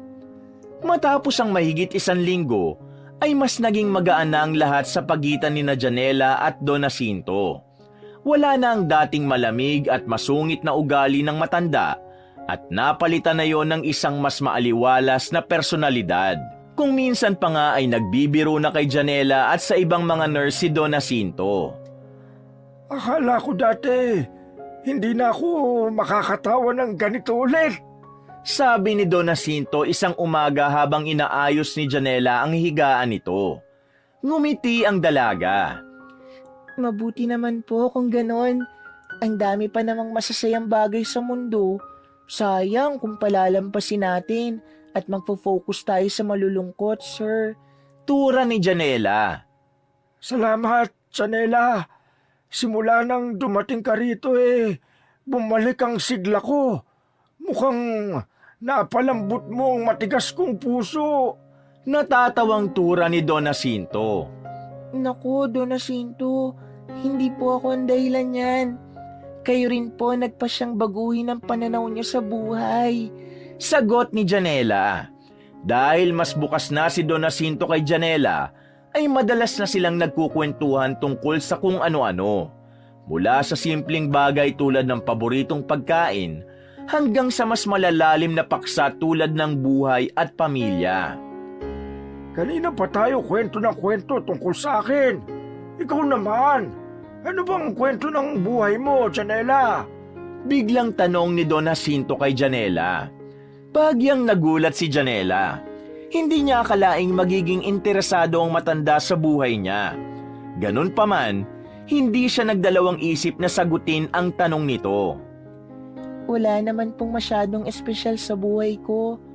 Isa lang po akong simpleng tao at ako po ang breadwinner sa amin. Tugon ni Janela. Ilang kayo sa pamilya? Tanong ni Don Jacinto. 4 po kaming magkakapatid. Panganay po ako, kaya ako rin ang tumayong pangalawang magulang nila. Maaga pong nawala si Papa, kaya simula noon, si Mama na lang ang bumuhay sa amin. Pero nung tumanda siya at nagkaroon ng sakit, ako naman po ang sumuporta sa kanila. Mahirap po, lalo na nung nagsisimula pa lang ako sa trabaho. Ang dami kong pinagdaan ng pagsubok. Mga panahong halos wala akong tulog. Mga araw na hindi ko alam kung paano ko pagkakasya ng pera ko. At mga gabing iniisip ko kung kailan ba gagaan ang buhay namin. Pero kahit mahirap, hindi po ako sumusuko. Kasi para sa akin, ang pamilya ko ang buhay ko. Nakangiting tugon ni Janela. Alam mo, Janela, ang mga kagaya mo na inuuna ang pamilya bago ang sarili, makakatanggap ng malaking biyaya sa buhay. Basta ipagpatuloy mo lang yung ginagawa mo. Tura ni Don Jacinto. Sana nga po. Pero minsan napapaisip din ako, kailan kaya ako magkakaroon ng panahon para sa sarili ko? Tila nangangarap na tanong ni Janela. Tumango si Don Jacinto. Nauunawaan ang kanyang saloobin. Janela, tama ang ginagawa mong pag-aalaga sa pamilya mo. Hindi ko sinasabing mali yan. Pero huwag mo ring kalilimutan ang sarili mo. Ang buhay ay hindi lang tungkol sa sakripisyo. Oo, mahalaga ang buhay at pamilya. Pero mahalaga ka rin. Kung lagi mong inuuna ang iba at nakakalimutan mo ang sarili mo, baka isang araw mapagod ka ng tuluyan at mawalan ka ng direksyon. Payo sa kanya ni Don Jacinto. Napayuko si Janela habang pinoproseso ng utak niya ang sinabi ni Don Jacinto. Totoo ang mga salitang yon. Matagal niya nang hindi iniisip kung ano ang gusto niya para sa sarili. Hindi mo kailangan piliin kung ikaw o sila. Pwede mong alagaan ang pamilya mo habang inaalagaan mo rin ang sarili mo. Hanapin mo mga bagay na magpapasaya rin sa'yo, Janela. Hindi lang bilang isang breadwinner, kundi bilang isang tao. Pagpapatuloy ni Don Jacinto. Nakatitig lang si Janela kay Don Jacinto. Ngunit sa mga sandaling yon, ramdam niya ang kakaibang init sa kanyang puso. Pakiramdam ni Janela ay hindi lang siya isang nurse na nag-aalaga ng isang matandang pasyente. Pakiramdam niya ng sandaling yon ay muli siyang nagkaroon ng isang ama sa katauhan ni Don Jacinto. Isang tanghali, habang tulog si Don Jacinto ay abala si Janela sa pag-aayos ng mga gamit ng matanda. Maya-maya ay may pumasok sa silid, ang head nurse nilang si Ma'am Olga na may malaking ngiti sa labi. Janela, may gusto lang akong sabihin sa'yo. Bungad ni Ma'am Olga. Sandaling inihinto ni Janela ang ginagawa. Ano po yun, ma'am? Kinakabahan niyang tanong. Alam mo bang pinag-uusapan ka sa buong ospital? Tura ni Ma'am Olga. Po, bakit naman po? May pagtatakang tanong ni Janela. Dahil nakuha mo ang loob ni Don Jacinto. Ikaw lang ang tanging nurse na nagawang mapaamo ang dating pinakamasungit nating pasyente. Sagot ng head nurse. Ginawa ko lang naman po ang trabaho ko. Sagot ni Janela at hindi niya na napigilan ang mapangiti. Hindi lang basta trabaho ang ginawa mo, Janela. Hindi lahat ng nurse ay kayang gawin ang nagawa mo. Hindi lang pagpapakain at pag-aalaga ang ibinigay mo kay Don Jacinto. nabago mo rin ang pananaw niya sa buhay. Iyan ang tunay na diwa ng pagiging isang nurse. Dagdag pa ni Ma'am Olga. Nagulat na lang sila nang biglang pumasok si Monica na masayang lumapit kay Janela. Ay nako, Janela, sikat ka na talaga. Pati mga doktor at ibang nurse bilib na bilib sa'yo. Pero alam mo kung sinong pinakamasaya para sa'yo? Ako, ang best friend mong proud na proud sa'yo. Masayang sambit ni Monica. Exaggerated ka na naman. Natatawang bulalas ni Janela. Hindi totoo. Sabi nga nila, may kakaiba kang aura. May something sa'yo na parang ang dali mong pakisamahan. Hindi ako magtataka kung sa susunod, ikaw na magiging favorite nurse dito ng lahat ng pasyente. Giit ni Monica. Muling natawa si Janela. Ay naku, Monica, tumigil ka nga. Sa kabila ng kanilang biruan, hindi maitatangging masaya si Janela. Hindi lang dahil napansin siya ng iba, kundi dahil alam niyang may isang tao siyang natulungan. Maya-maya ay nagising na si Don Jacinto. Ano ba ang pinagkukwentuhan niyo riyan? Tanong nito habang nakangiti. Naku, pasensya na po kung nagising namin kayo. Wala naman po, Don Jacinto. Pinag-uusapan lang po nila kung paano kayo naging mas masayahin ngayon. Tugon ni Janela. Siyempre naman. Paano ba namang hindi ako magiging masaya? May isang Janela na hindi lang ako inaalagaan, kundi tinuturing pa akong pamilya. Nakangiting wika ni Don Jacinto. O, kita mo? Kahit si Don Jacinto, idol ka. Biro ni Monica. Ngumiti si Janela at tumingin kay Don Jacinto. Alam niyo po, hindi lang naman ako nagbago sa inyo. Kayo rin po nagbago sa akin. Ang mga payo niyo po, habang buhay ko pong dadalhin yon, Don Jacinto. Maraming salamat po. Ani Janela. At sa sandaling yon, hindi na napigilan ni Janela ang maging emosyonal. Ramdam niya ang init ng yakap ng bagong koneksyong nabuo sa pagitan nila ni Don Jacinto. Isang ugnayang higit pa sa nurse at pasyente, kundi isang tunay na pamilya. Isang tanghali ay masayang kumakain sina Janela at Monica sa kantin habang nagkukwentuhan tungkol sa kanilang trabaho at mga nakakatawang karanasan sa ospital. Grabe, Janela. Kung hindi lang ako nurse, baka nag-artista na lang ako. Ang daming drama dito sa ospital. Parang teleserye. Natatawang sabi ni Monica sabay kagat sa sandwich. Totoo, pero kahit madaming drama, masaya pa rin naman na maging nurse. Sambit naman ni Janela. Sa gitna ng masayang pag-uusap ng dalawa, ay biglang dumating si Angel na may nakakalokong ngiti. Umupo ito sa bakanting upuan sa tapat ni Janela at diretso siya nitong tiningnan sa kanyang mga mata. Bahagyang nakaramdam ng kaba si Janela. Mukhang ang saya-saya mo ngayon, Janela. Paano ba naman nagawa mong mapaamo si Don Jacinto ng ganun kabilis? Tura ni Angel. Angel, kung nandito ka para manggulo, mas mabuti pang umalis ka na. Huwag mo sirain ang magandang mood namin ni Janela. Pagtataboy ni Monica kay Angel. Pero imbis na umalis ay mapanuksong ngumiti lamang si Angel. Relax lang, nagtatanong lang naman ako. Paano mo nga ba nagawa yun, Janela? Nang uuyam nitong tanong. Anong ibig mong sabihin? Tanong ni Janela. Huwag ka na magmaang-maangan. Alam kong alam mo ang ibig kong sabihin. Tura ni Angel. Angel, kung may gusto kang sabihin, diretsuin mo na. Nilabanan ni Janela ang tingin ni Angel dahil ayaw niya nang ipakita ritong mahina siya. Naisip ko lang kasi na baka naman ibang klase ang ginawa mong pag-aalaga kay Don Jacinto, kaya mo siya napaamo agad. Isang malisyosong ngiti ang pinakawala ni Angel. Parang biglang nagyelo ang paligid.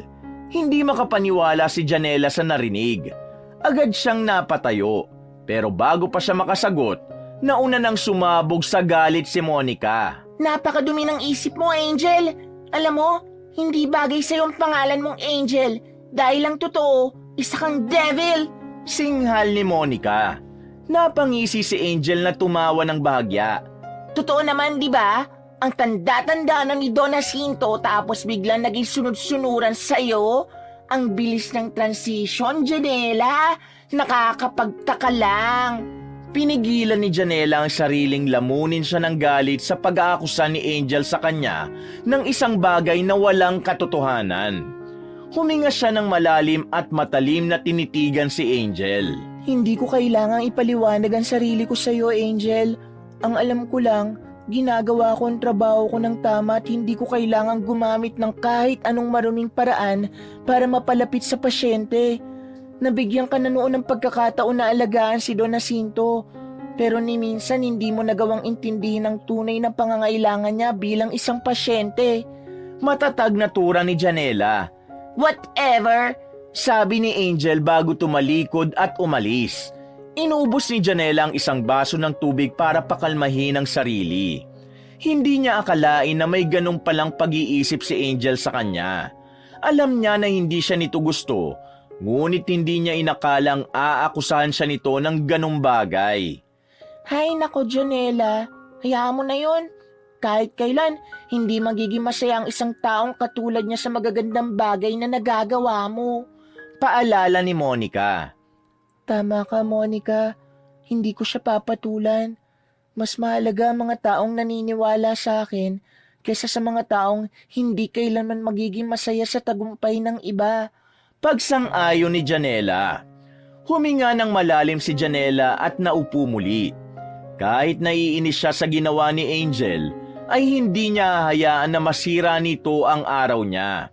Mas marami pang mas mahalagang bagay na dapat pagtuunan ng pansin kesa sa masasamang salita na sinabi nito. Nagpatuloy sila sa pagkain at pilit na binalik ang kanilang masayang usapan. Sa kabila ng paninira ni Angel, alam ni Janela ang totoo. At yon ang mahalaga.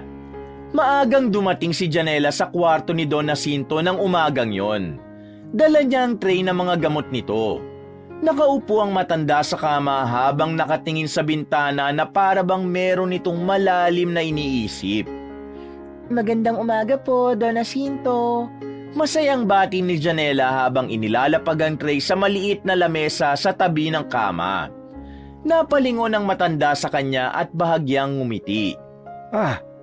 Nandiyan ka na pala, Janela. Tura ni Don Jacinto. Maingat na inabot ni Janela ang gamot sa matanda na agad naman itong kinuha upang inumin. Matapos uminom, ay sumandal si Don Jacinto sa kama. Janela, pakikuha mo ang wallet ko sa drawer. Utos ni Don Jacinto sabay turo sa maliit na drawer sa tabi ng kama. Walang pag-aalinlangang sumunod si Janela. Maingat niyang binuksan ang drawer at nakita niya roon ang isang wallet na kulay itim. Kinuha niya ito at iniabot sa matanda. Binuksan ni Don Jacinto ang wallet nito at may tinitigan nito sa loob. Maya-maya ay maraan nitong kinuha mula sa wallet ang isang lumang larawan. Ito siya, ang anak kong namatay. Tura ni Don Jacinto at ipinakita nito kay Janela ang hawak nitong larawan. Napatingin si Janela sa larawan. Isa yung batang babae na may bilugang mukha at malalaking mata. Sa kabila ng kupas na kulay ng larawan, makikita ang saya sa mukha ng bata. Ang ganda po ng anak niyo, Don Jacinto. Buong pusong sabi ni Janela. Nakakapagsisi lang na hindi ako nagkaroon ng pagkakataon na makasama siya ng matagal. Puno ng pagsisising wika ni Don Jacinto. Ramdam ni Janela ang bigat ng damdamin ni Don Jacinto. Hindi niya lubos maisip kung gaano kasakit ang mawala ng anak. Sana kapag nawala na ako ay magkita kami ng anak ko sa langit. Mahina ngunit puno ng lungkot na sabi ng matanda. Agad na umiling si Janela at mahigpit na hinawakan ang kamay ni Don Jacinto. Naku, Don Jacinto, matagal-tagal pa po bago kayo kunin ni Lord. Huwag po kayo mawawala ng pag-asa. Minsan may mga bagay na iniisip nating imposibleng mangyari. Pero kapag naghimala ang Diyos, kahit ang pinakamalalang sakit, may lunas. Sabi ni Janela habang umaasa siyang makapagbibigay siya ng ngiti sa matandang lalaki. Saglit na natahimik si Don Jacinto bago siya malungkot na ngumiti. Salamat sa iyo, Janela. Pero tanggap ko na. Malapit na rin naman akong mawala. Matanda na ako at pagod na rin ako. Hindi na ako natatakot na mamatay. Janela, may isang huling pabor akong hihingin sa iyo bago ko mawala. Don Jacinto, huwag po kayo magsalita ng ganyan. Tura ni Janela. Ayoko nang lukuhin ang sarili ko. Nararamdaman ko na anumang araw ay mawawala na ako. Kaya sana'y mapagbigyan mo ako sa aking huling kahilingan. Sambit ni Don Jacinto. Sandaling natigilan si Janela. Ngunit nakita niyang seryoso si Don Jacinto ng sandaling yon, kaya naisip niya na alamin kung ano ang tinutukoy nitong kahilingan. Ano po ba ang kahilingan nyo? Tanong ni Janela sa nanginginig na boses. Gusto kong magpanggap kang anak ko. Kahit isang araw lang. Gusto kong maramdaman at maranasang muli ang maging isang ama bago ko mawala. At kung magkakaroon ako ng anak, ay ikaw ang gusto ko, Janela. Tugon ni Don Jacinto habang nangingilid ang luha. Nanlaki ang mga mata ni Janela sa gulat at hindi agad siya nakapagsalita. Bibigyan kita ng malaking halaga, Janela. Alam kong kailangan mo rin ng pera para sa pamilya mo at para sa sarili mo. Dagdag pa ni Don Jacinto. Agad na umiling si Janela. Hindi po, Don Jacinto. Hindi nyo na po kailangan magbayad. Hindi po binabayaran ang pagmamahal ng isang anak. Kahit hindi po tayo magkadugo, hindi na po kailangan may kapalitang pagtawag ko sa inyo ng tatay kung yun po ang makakapagpaligaya sa inyo. Tugon ni Janela. Sandaling napatulala si Don Jacinto. May tila nag-iba sa ekspresyon nito. Mula sa lungkot at pangungulila, naging punong-puno ng pasasalamat ang mukha nito. Nanginig ang mga kamay ng matanda habang inilalagay ang litrato ng anak nito pabalik sa wallet. Kasunod noon ay pinunasan nito ang luhang hindi nito napigilang pumatak sa magkabila nitong pisngi. Kahit wala itong sinabi, ay ramdam ni Janela ang labis na pasasalamat ni Don Jacinto sa kanya. Nang sumunod na araw, ay maagang nagtungo si Janela sa opisina ng head ng ospital. Nasa harapan niya si Dr. Rodrigo na isang matandang doktor na isa sa may pinakamataas na posisyon sa ospital. Agad niyang sinabi kay Dr. Rodrigo na baka maaari niyang mailabas si Don Jacinto kahit isang araw lang bilang kahilingan nito bago ito mawala. Dok, isang araw lang po. Gusto ko pong mailabas si Don Jacinto kahit isang araw lang para makapasyal. Pangako po, babalik kami bago lumalim ang gabi. Pakiusap ni Janela. Janela, alam mong hindi basta-basta pinapayagang lumabas sa mga pasyente natin. Lalo na ang tulad ni Don Jacinto. Mahina na siya at delikado kung mapagod siya. Tugon ni Dr. Rodrigo. Alam ni Janela yon, pero mas matimbang sa kanya ang katuparan ng hiling ng matanda. Dok, may kasama naman po kami. Sasama ang driver niya at ako mismo mag-aalaga sa kanya. Pangako, hindi po siya mapapagod. Pilit ni Janela. Tahimik na pinagmasdan siya ni Dr. Rodrigo bago ito bumuntong hininga. Kung ibang nurse ang humiling nito, baka hindi ko payagan. Pero sige, pumapayag na ako. Sa wakas ay napapayag niya si Dr. Rodrigo. Labis ang kasiyahan ni Janela sa narinig. Abot langit ang pasasalamat niya kay Dr. Rodrigo bago siya lumabas ng opisina nito. Walang pagsidla ng tuwa ni Don Jacinto nang marinig mula mismo kay Janelang makakalabas ito ng ospital. Nagbihis ito ng maayos at komportabling damit. Naghihintay sa kanila sa labas ng ospital ang isang itim na SUV na isa sa mga sasakyan ni Don Jacinto. Binuksan ng driver ang pinto at inalalaya ni Janela si Don Jacinto upang makapasok. Ang una nilang pinuntahan ay isang maliit na parke sa may tabing ilog. Nang bumaba sila ng sasakyan, ay agad na tinanaw ni Don Jacinto ang mga luntiang puno at ang mabagal na agos ng tubig sa ilog. Nagsimula silang maglakad-lakad. Narito kami palagi ng anak ko noon. Dito kami nagpipiknik at gustong-gusto niyang magpaanod ng mga bangkang papel sa ilog. Nakangiting wika ni Don Jacinto. Napatingin si Janela sa tubig. May ilan ngang mga batang naglalaro ng mumunting bangkang gawa sa papel at kahoy. Naglakad sila ng dahan-dahan papunta sa tabi ng ilog. Sa bawat hakbang, ramdam ni Janela ang bigat ng emosyon ni Don Jacinto. Ngunit masaya siya na kahit paano, nabibigyan niya ito ng pagkakataong sariwain ang nakaraan nito kung saan buhay pa ang nag-iisa nitong anak. Matapos yun ay dumaan sila sa isang lumang ice cream parlor. Dito ko siya madalas dalhin tuwing gusto niyang kumain ng matamis. Sabi ni Don Jacinto habang pinagmamasdan ang maliit na tindahan.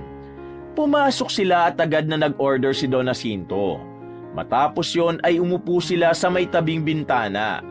Habang hinihintay ang order nilang ice cream, napansin ni Janela ang malalim na paghinga ng matanda. Okay lang po ba kayo, Tay? Tanong ni Janela.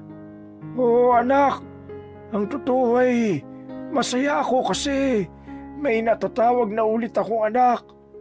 Pakiramdam ko, napupunuan ko kahit paano ang naging pagkukulang ko sa aking anak.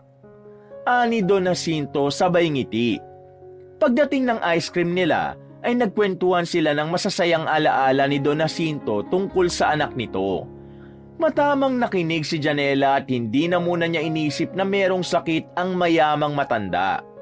Pagkatapos kumain ng ice cream, ay sunod nilang pinuntahan ang isang bookstore. Ayon kay Don Jacinto, ay mahilig magbasa ang anak nito.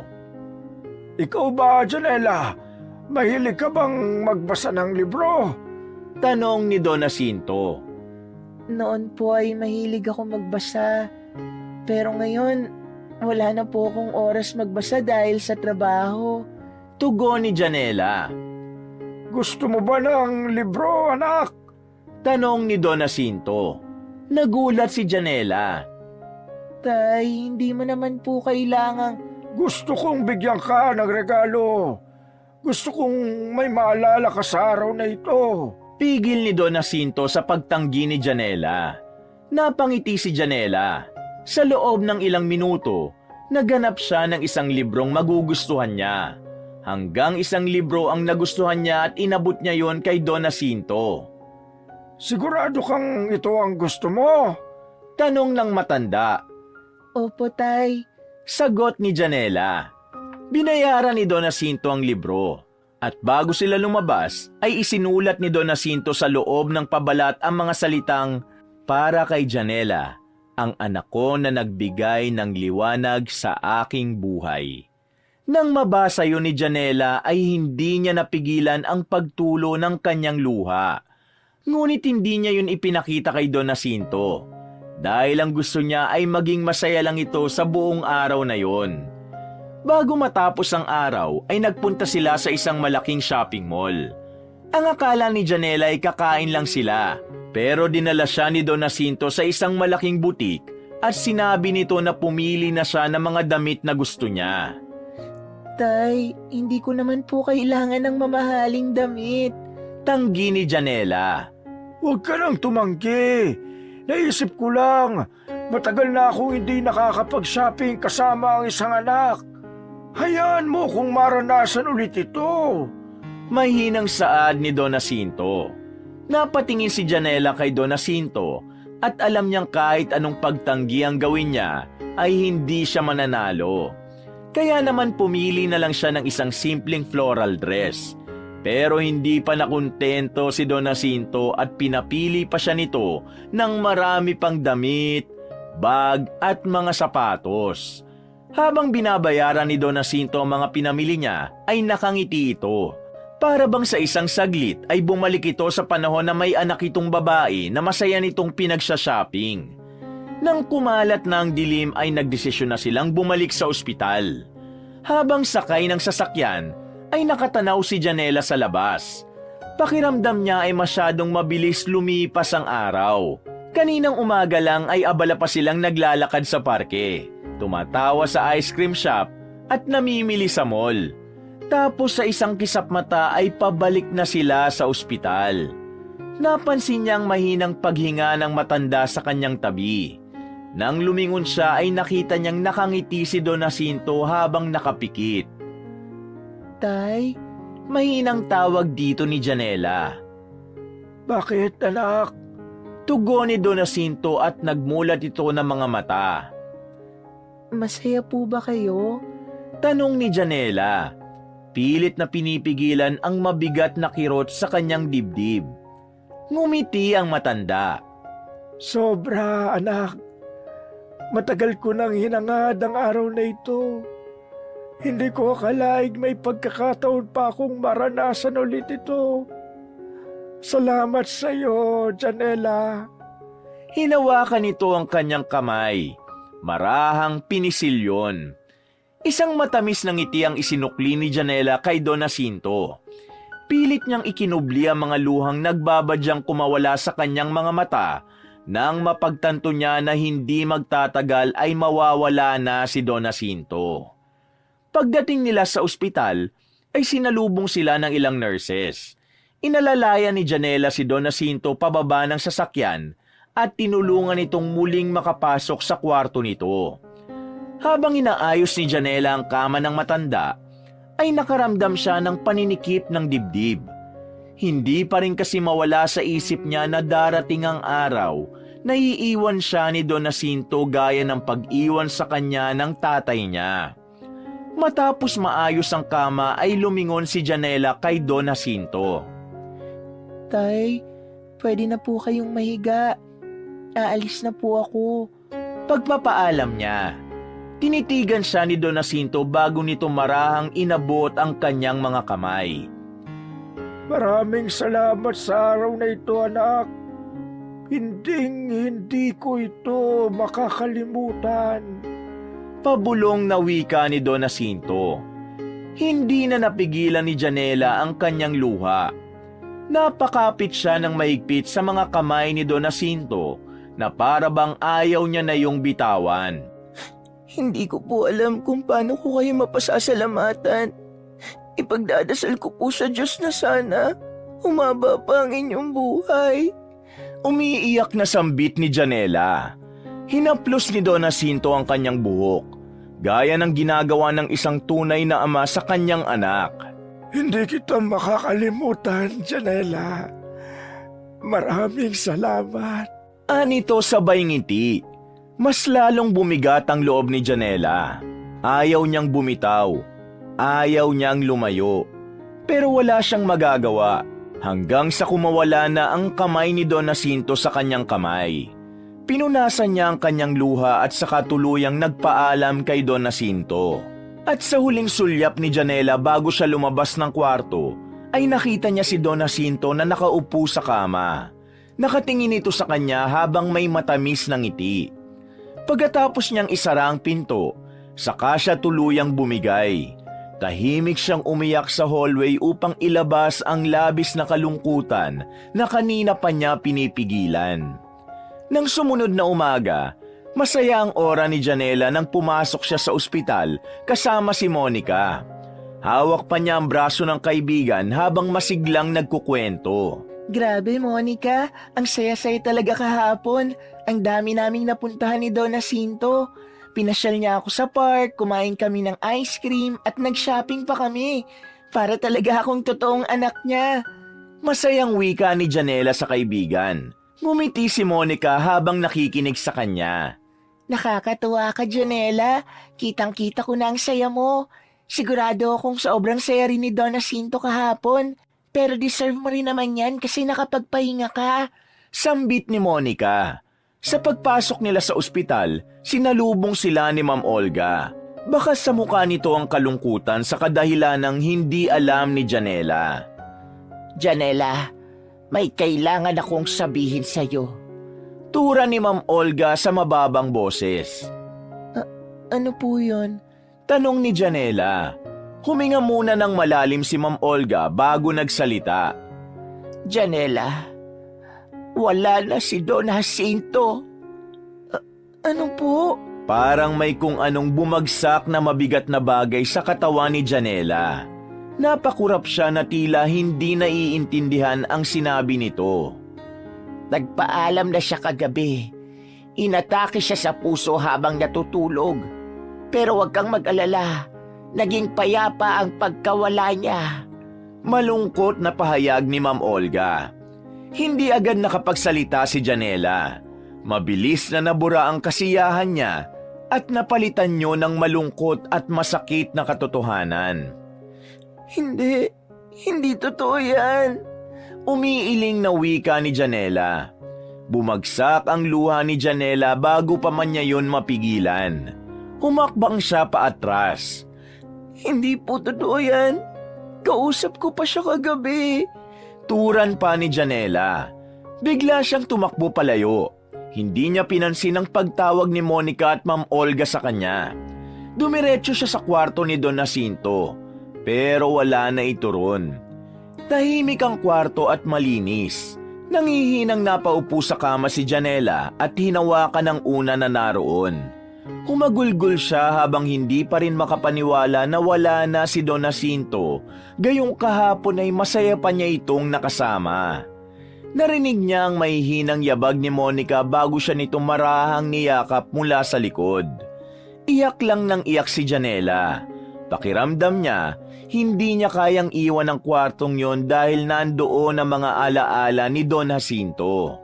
Ipinikit niya ang kanyang mga mata at patuloy na pinakawala ng sakit na hindi niya kayang pigilan. Sa loob ng kwartong yon, sa gitna ng kanyang hikbi, isang bagay lang ang malinaw kay Janela na simula sa araw na yon ay hindi na niya makakasama ang isang taong nagparamdam muli sa kanya ng pagmamahal ng isang ama. Sa unang gabi ng lamay ni Don Jacinto ay nagtungo si Janela sa malaki nitong bahay. Sa loob ng sala ay nakahimlay ang kabaong ni Don Jacinto. Puting-puti ang kabaong nito na napaliligiran ng mga puting bulaklak sa paligid. Nang lumapit si Janela sa kabaong upang silipin si Don Jacinto, ay hindi niya napigilan ang mapaiyak. Pinagmasdan niya ang larawan ni Don Jacinto sa tabi ng kabaong. Isang litrato noong kabataan nito ang nakalagay doon na malayo sa itsura nito nung nakasama niya ito sa ospital habang may sakit ito. Napansin ni Janela na iilan lamang ang naroon. Isang matandang kaibigan ng yumaong si Don Jacinto, ilang kasambahay at ang driver na naghatid sa kanila nung araw na nagkasama sila. Hanggang sa dumating na ang araw ng libing ni Don Jacinto. Sa sementeryo, kaunti lang ang naghatid kay Don Jacinto sa huling hantungan. Hindi makapaniwala si Janelang ganun lang kaunti ang taong nagmamahal kay Don Jacinto. Hindi niya tuloy lubos maisip kung gaano kalungkot ang buhay nito noon. Ganun pa man, isang karangalan para kay Janela na sa huling araw ng matanda ay nagawa niya itong mapasaya kahit paano. Habang unti-unting ibinababa ang kabaong sa hukay ay nakatayo si Janela sa tabi nun. Hanggang sa nagsimula siyang humagulgol. Hinayaan niya ang kanyang luhang bumagsak. Dahil wala na siyang ibang magagawa, kundi ang tanggapin ang mapait na katotohanan na wala na si Don Jacinto. Alam niyang hindi niya tunay na ama ang matanda. Alam niyang isang araw lang siya nitong itinuring na anak. Pero sa maikling panahong yon, nakahanap siya ng isang taong nagbigay sa kanya ng pagmamahal ng isang ama na matagal niya nang hindi naramdaman. Napatingala si Janela sa langit. Naniniwala siya na kung nasaan man si Don Jacinto, ay masaya na ito dahil kasama na nito ang anak niya. Sa kabila ng pagluluksa ni Janela ay pinili pa rin niyang bumalik sa trabaho sa ospital. Alam niyang mas mabuting abalain ang sarili niya kaysa hayaang lamunin siya ng lungkot. Ngunit kahit anong gawin niya, may mga sandaling bigla na lang siyang matitigilan at maaalala si Don Jacinto. Hanggang isang hindi totoong kwento ang kumalat sa buong ospital tungkol kay Janela. Ayon sa mga narinig niya, ay meron daw silang relasyon ni Don Jacinto at ginamit niya ang kanyang katawan para bumait sa kanya ang matandang lalaki. Noong unay naapektuhan si Janela, pero ipinaalala sa kanya ni Monica na alam nilang hindi yun totoo, kaya dapat ay wag na lang niyang pansinin ang chismis na yon. Makalipas ang ilang araw, habang nag-aayos si Janela ng mga gamot sa stockroom, ay biglang dumating si Monica. Janela, alam ko na kung sino nagpapakalat ng chismis tungkol sa'yo. Pabulong na wika ni Monica. Hindi agad nakapagsalita si Janela. Sino? Tanong niya na may bahid ng kaba sa boses. Narinig ko mismo kanina sa nurse station. Si Angel. Siya ang nagpapakalat ng chismis tungkol sa'yo. Inamin niya na gumawa siya ng kwento para masira ka sa ospital. May ebidensya ako kasi hindi niya alam na nai-record ko ang pinagsasasabi niya.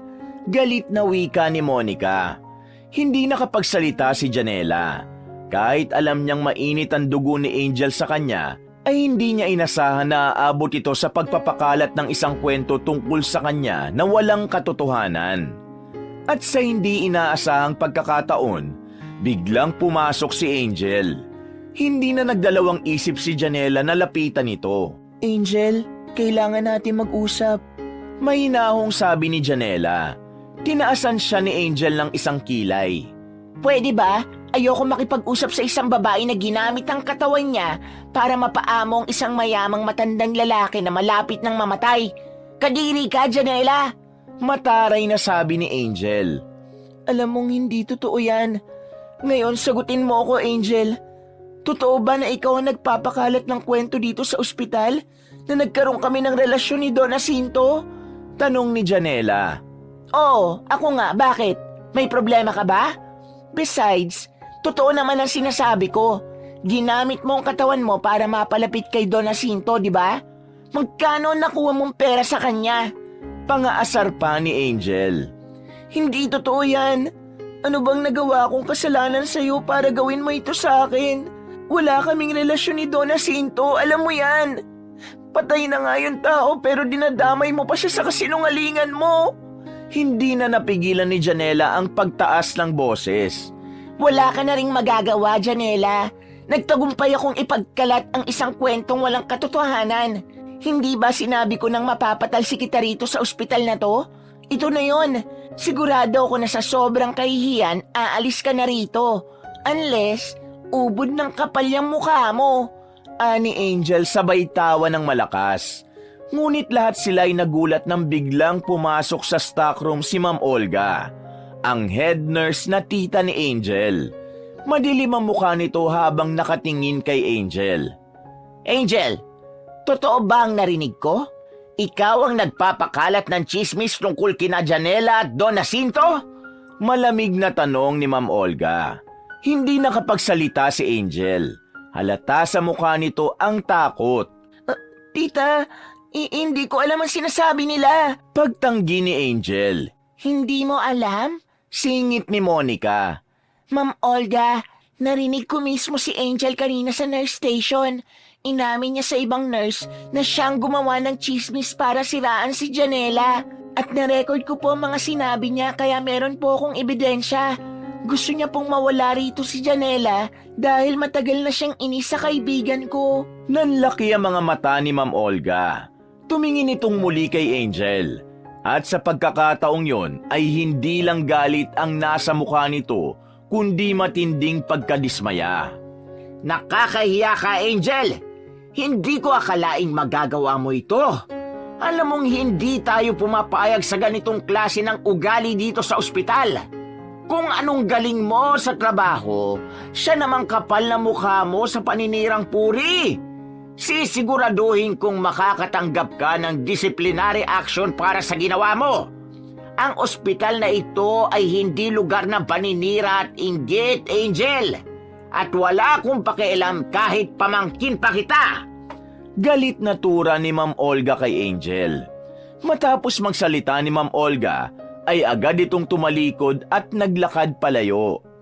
Tita, hintayin mo naman ako! Tita, please! Habol ni Angel habang sinubukang hawakan ang braso ng tiyahin nito.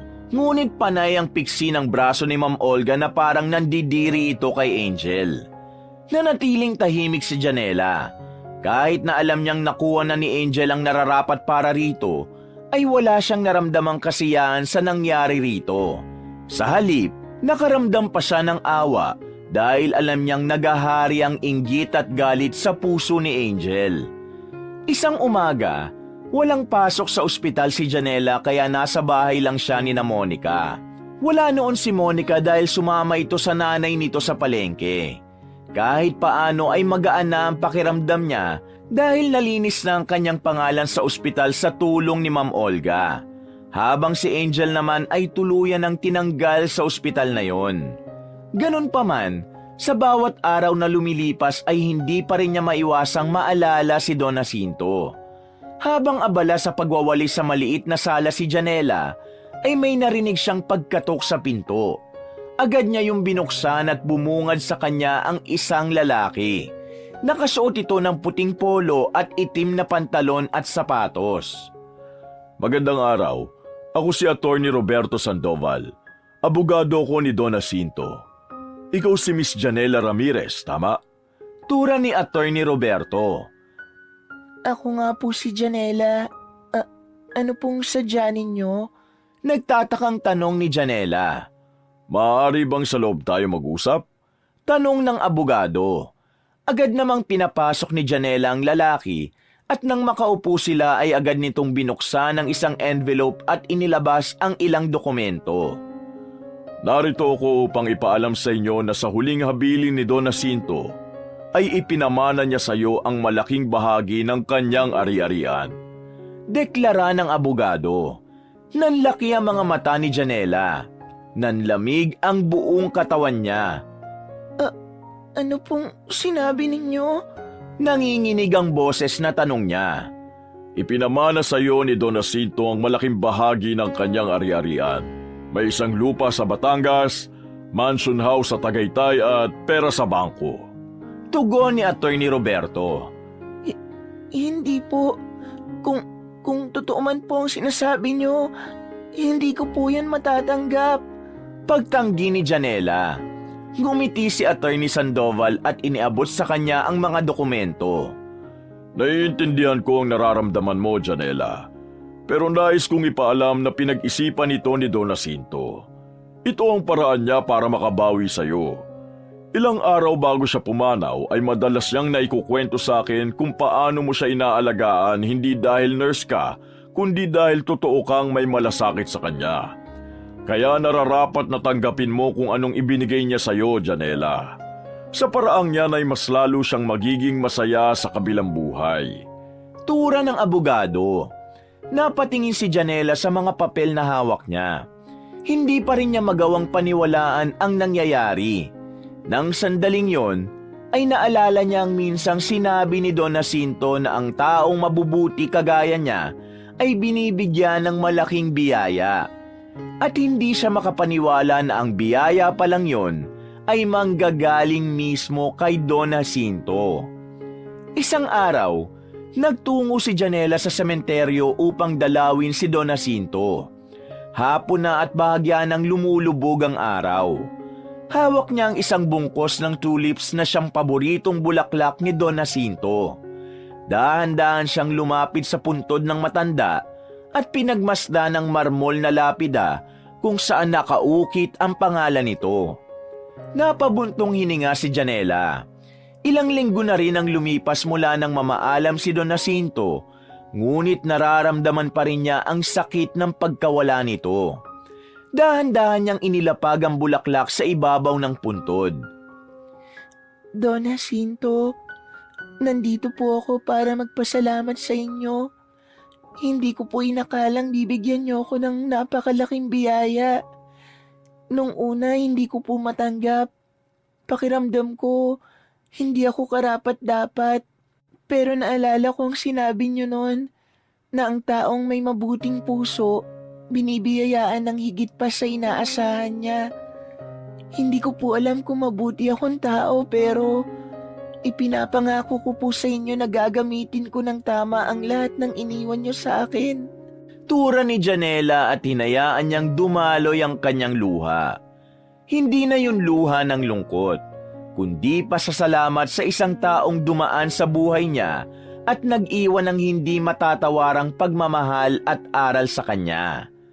Maya-maya, pinunasan niya ang kanyang mga mata at ngumiti ng bahagya. At sa huling pagkakataon, hinalikan niya ang kanyang palad at marahang idinampi sa lapida bago siya tumalikod at naglakad palayo. Matapos ang lahat ay nagpatuloy pa rin si Janela sa pagtatrabaho bilang isang nurse. Hindi niya sinayang ang biyayang iniwan ni Don Jacinto. Binahagian niya ang pamilya ni Monica bilang pasasalamat sa walang sawang pagsuporta at pagtulong ng mga ito sa kanya. Isa yung munting paraan upang masuklian ang kabutihang ipinakita ng mga ito sa kanya sa mga panahong pakiramdam niya ay nag-iisa siya.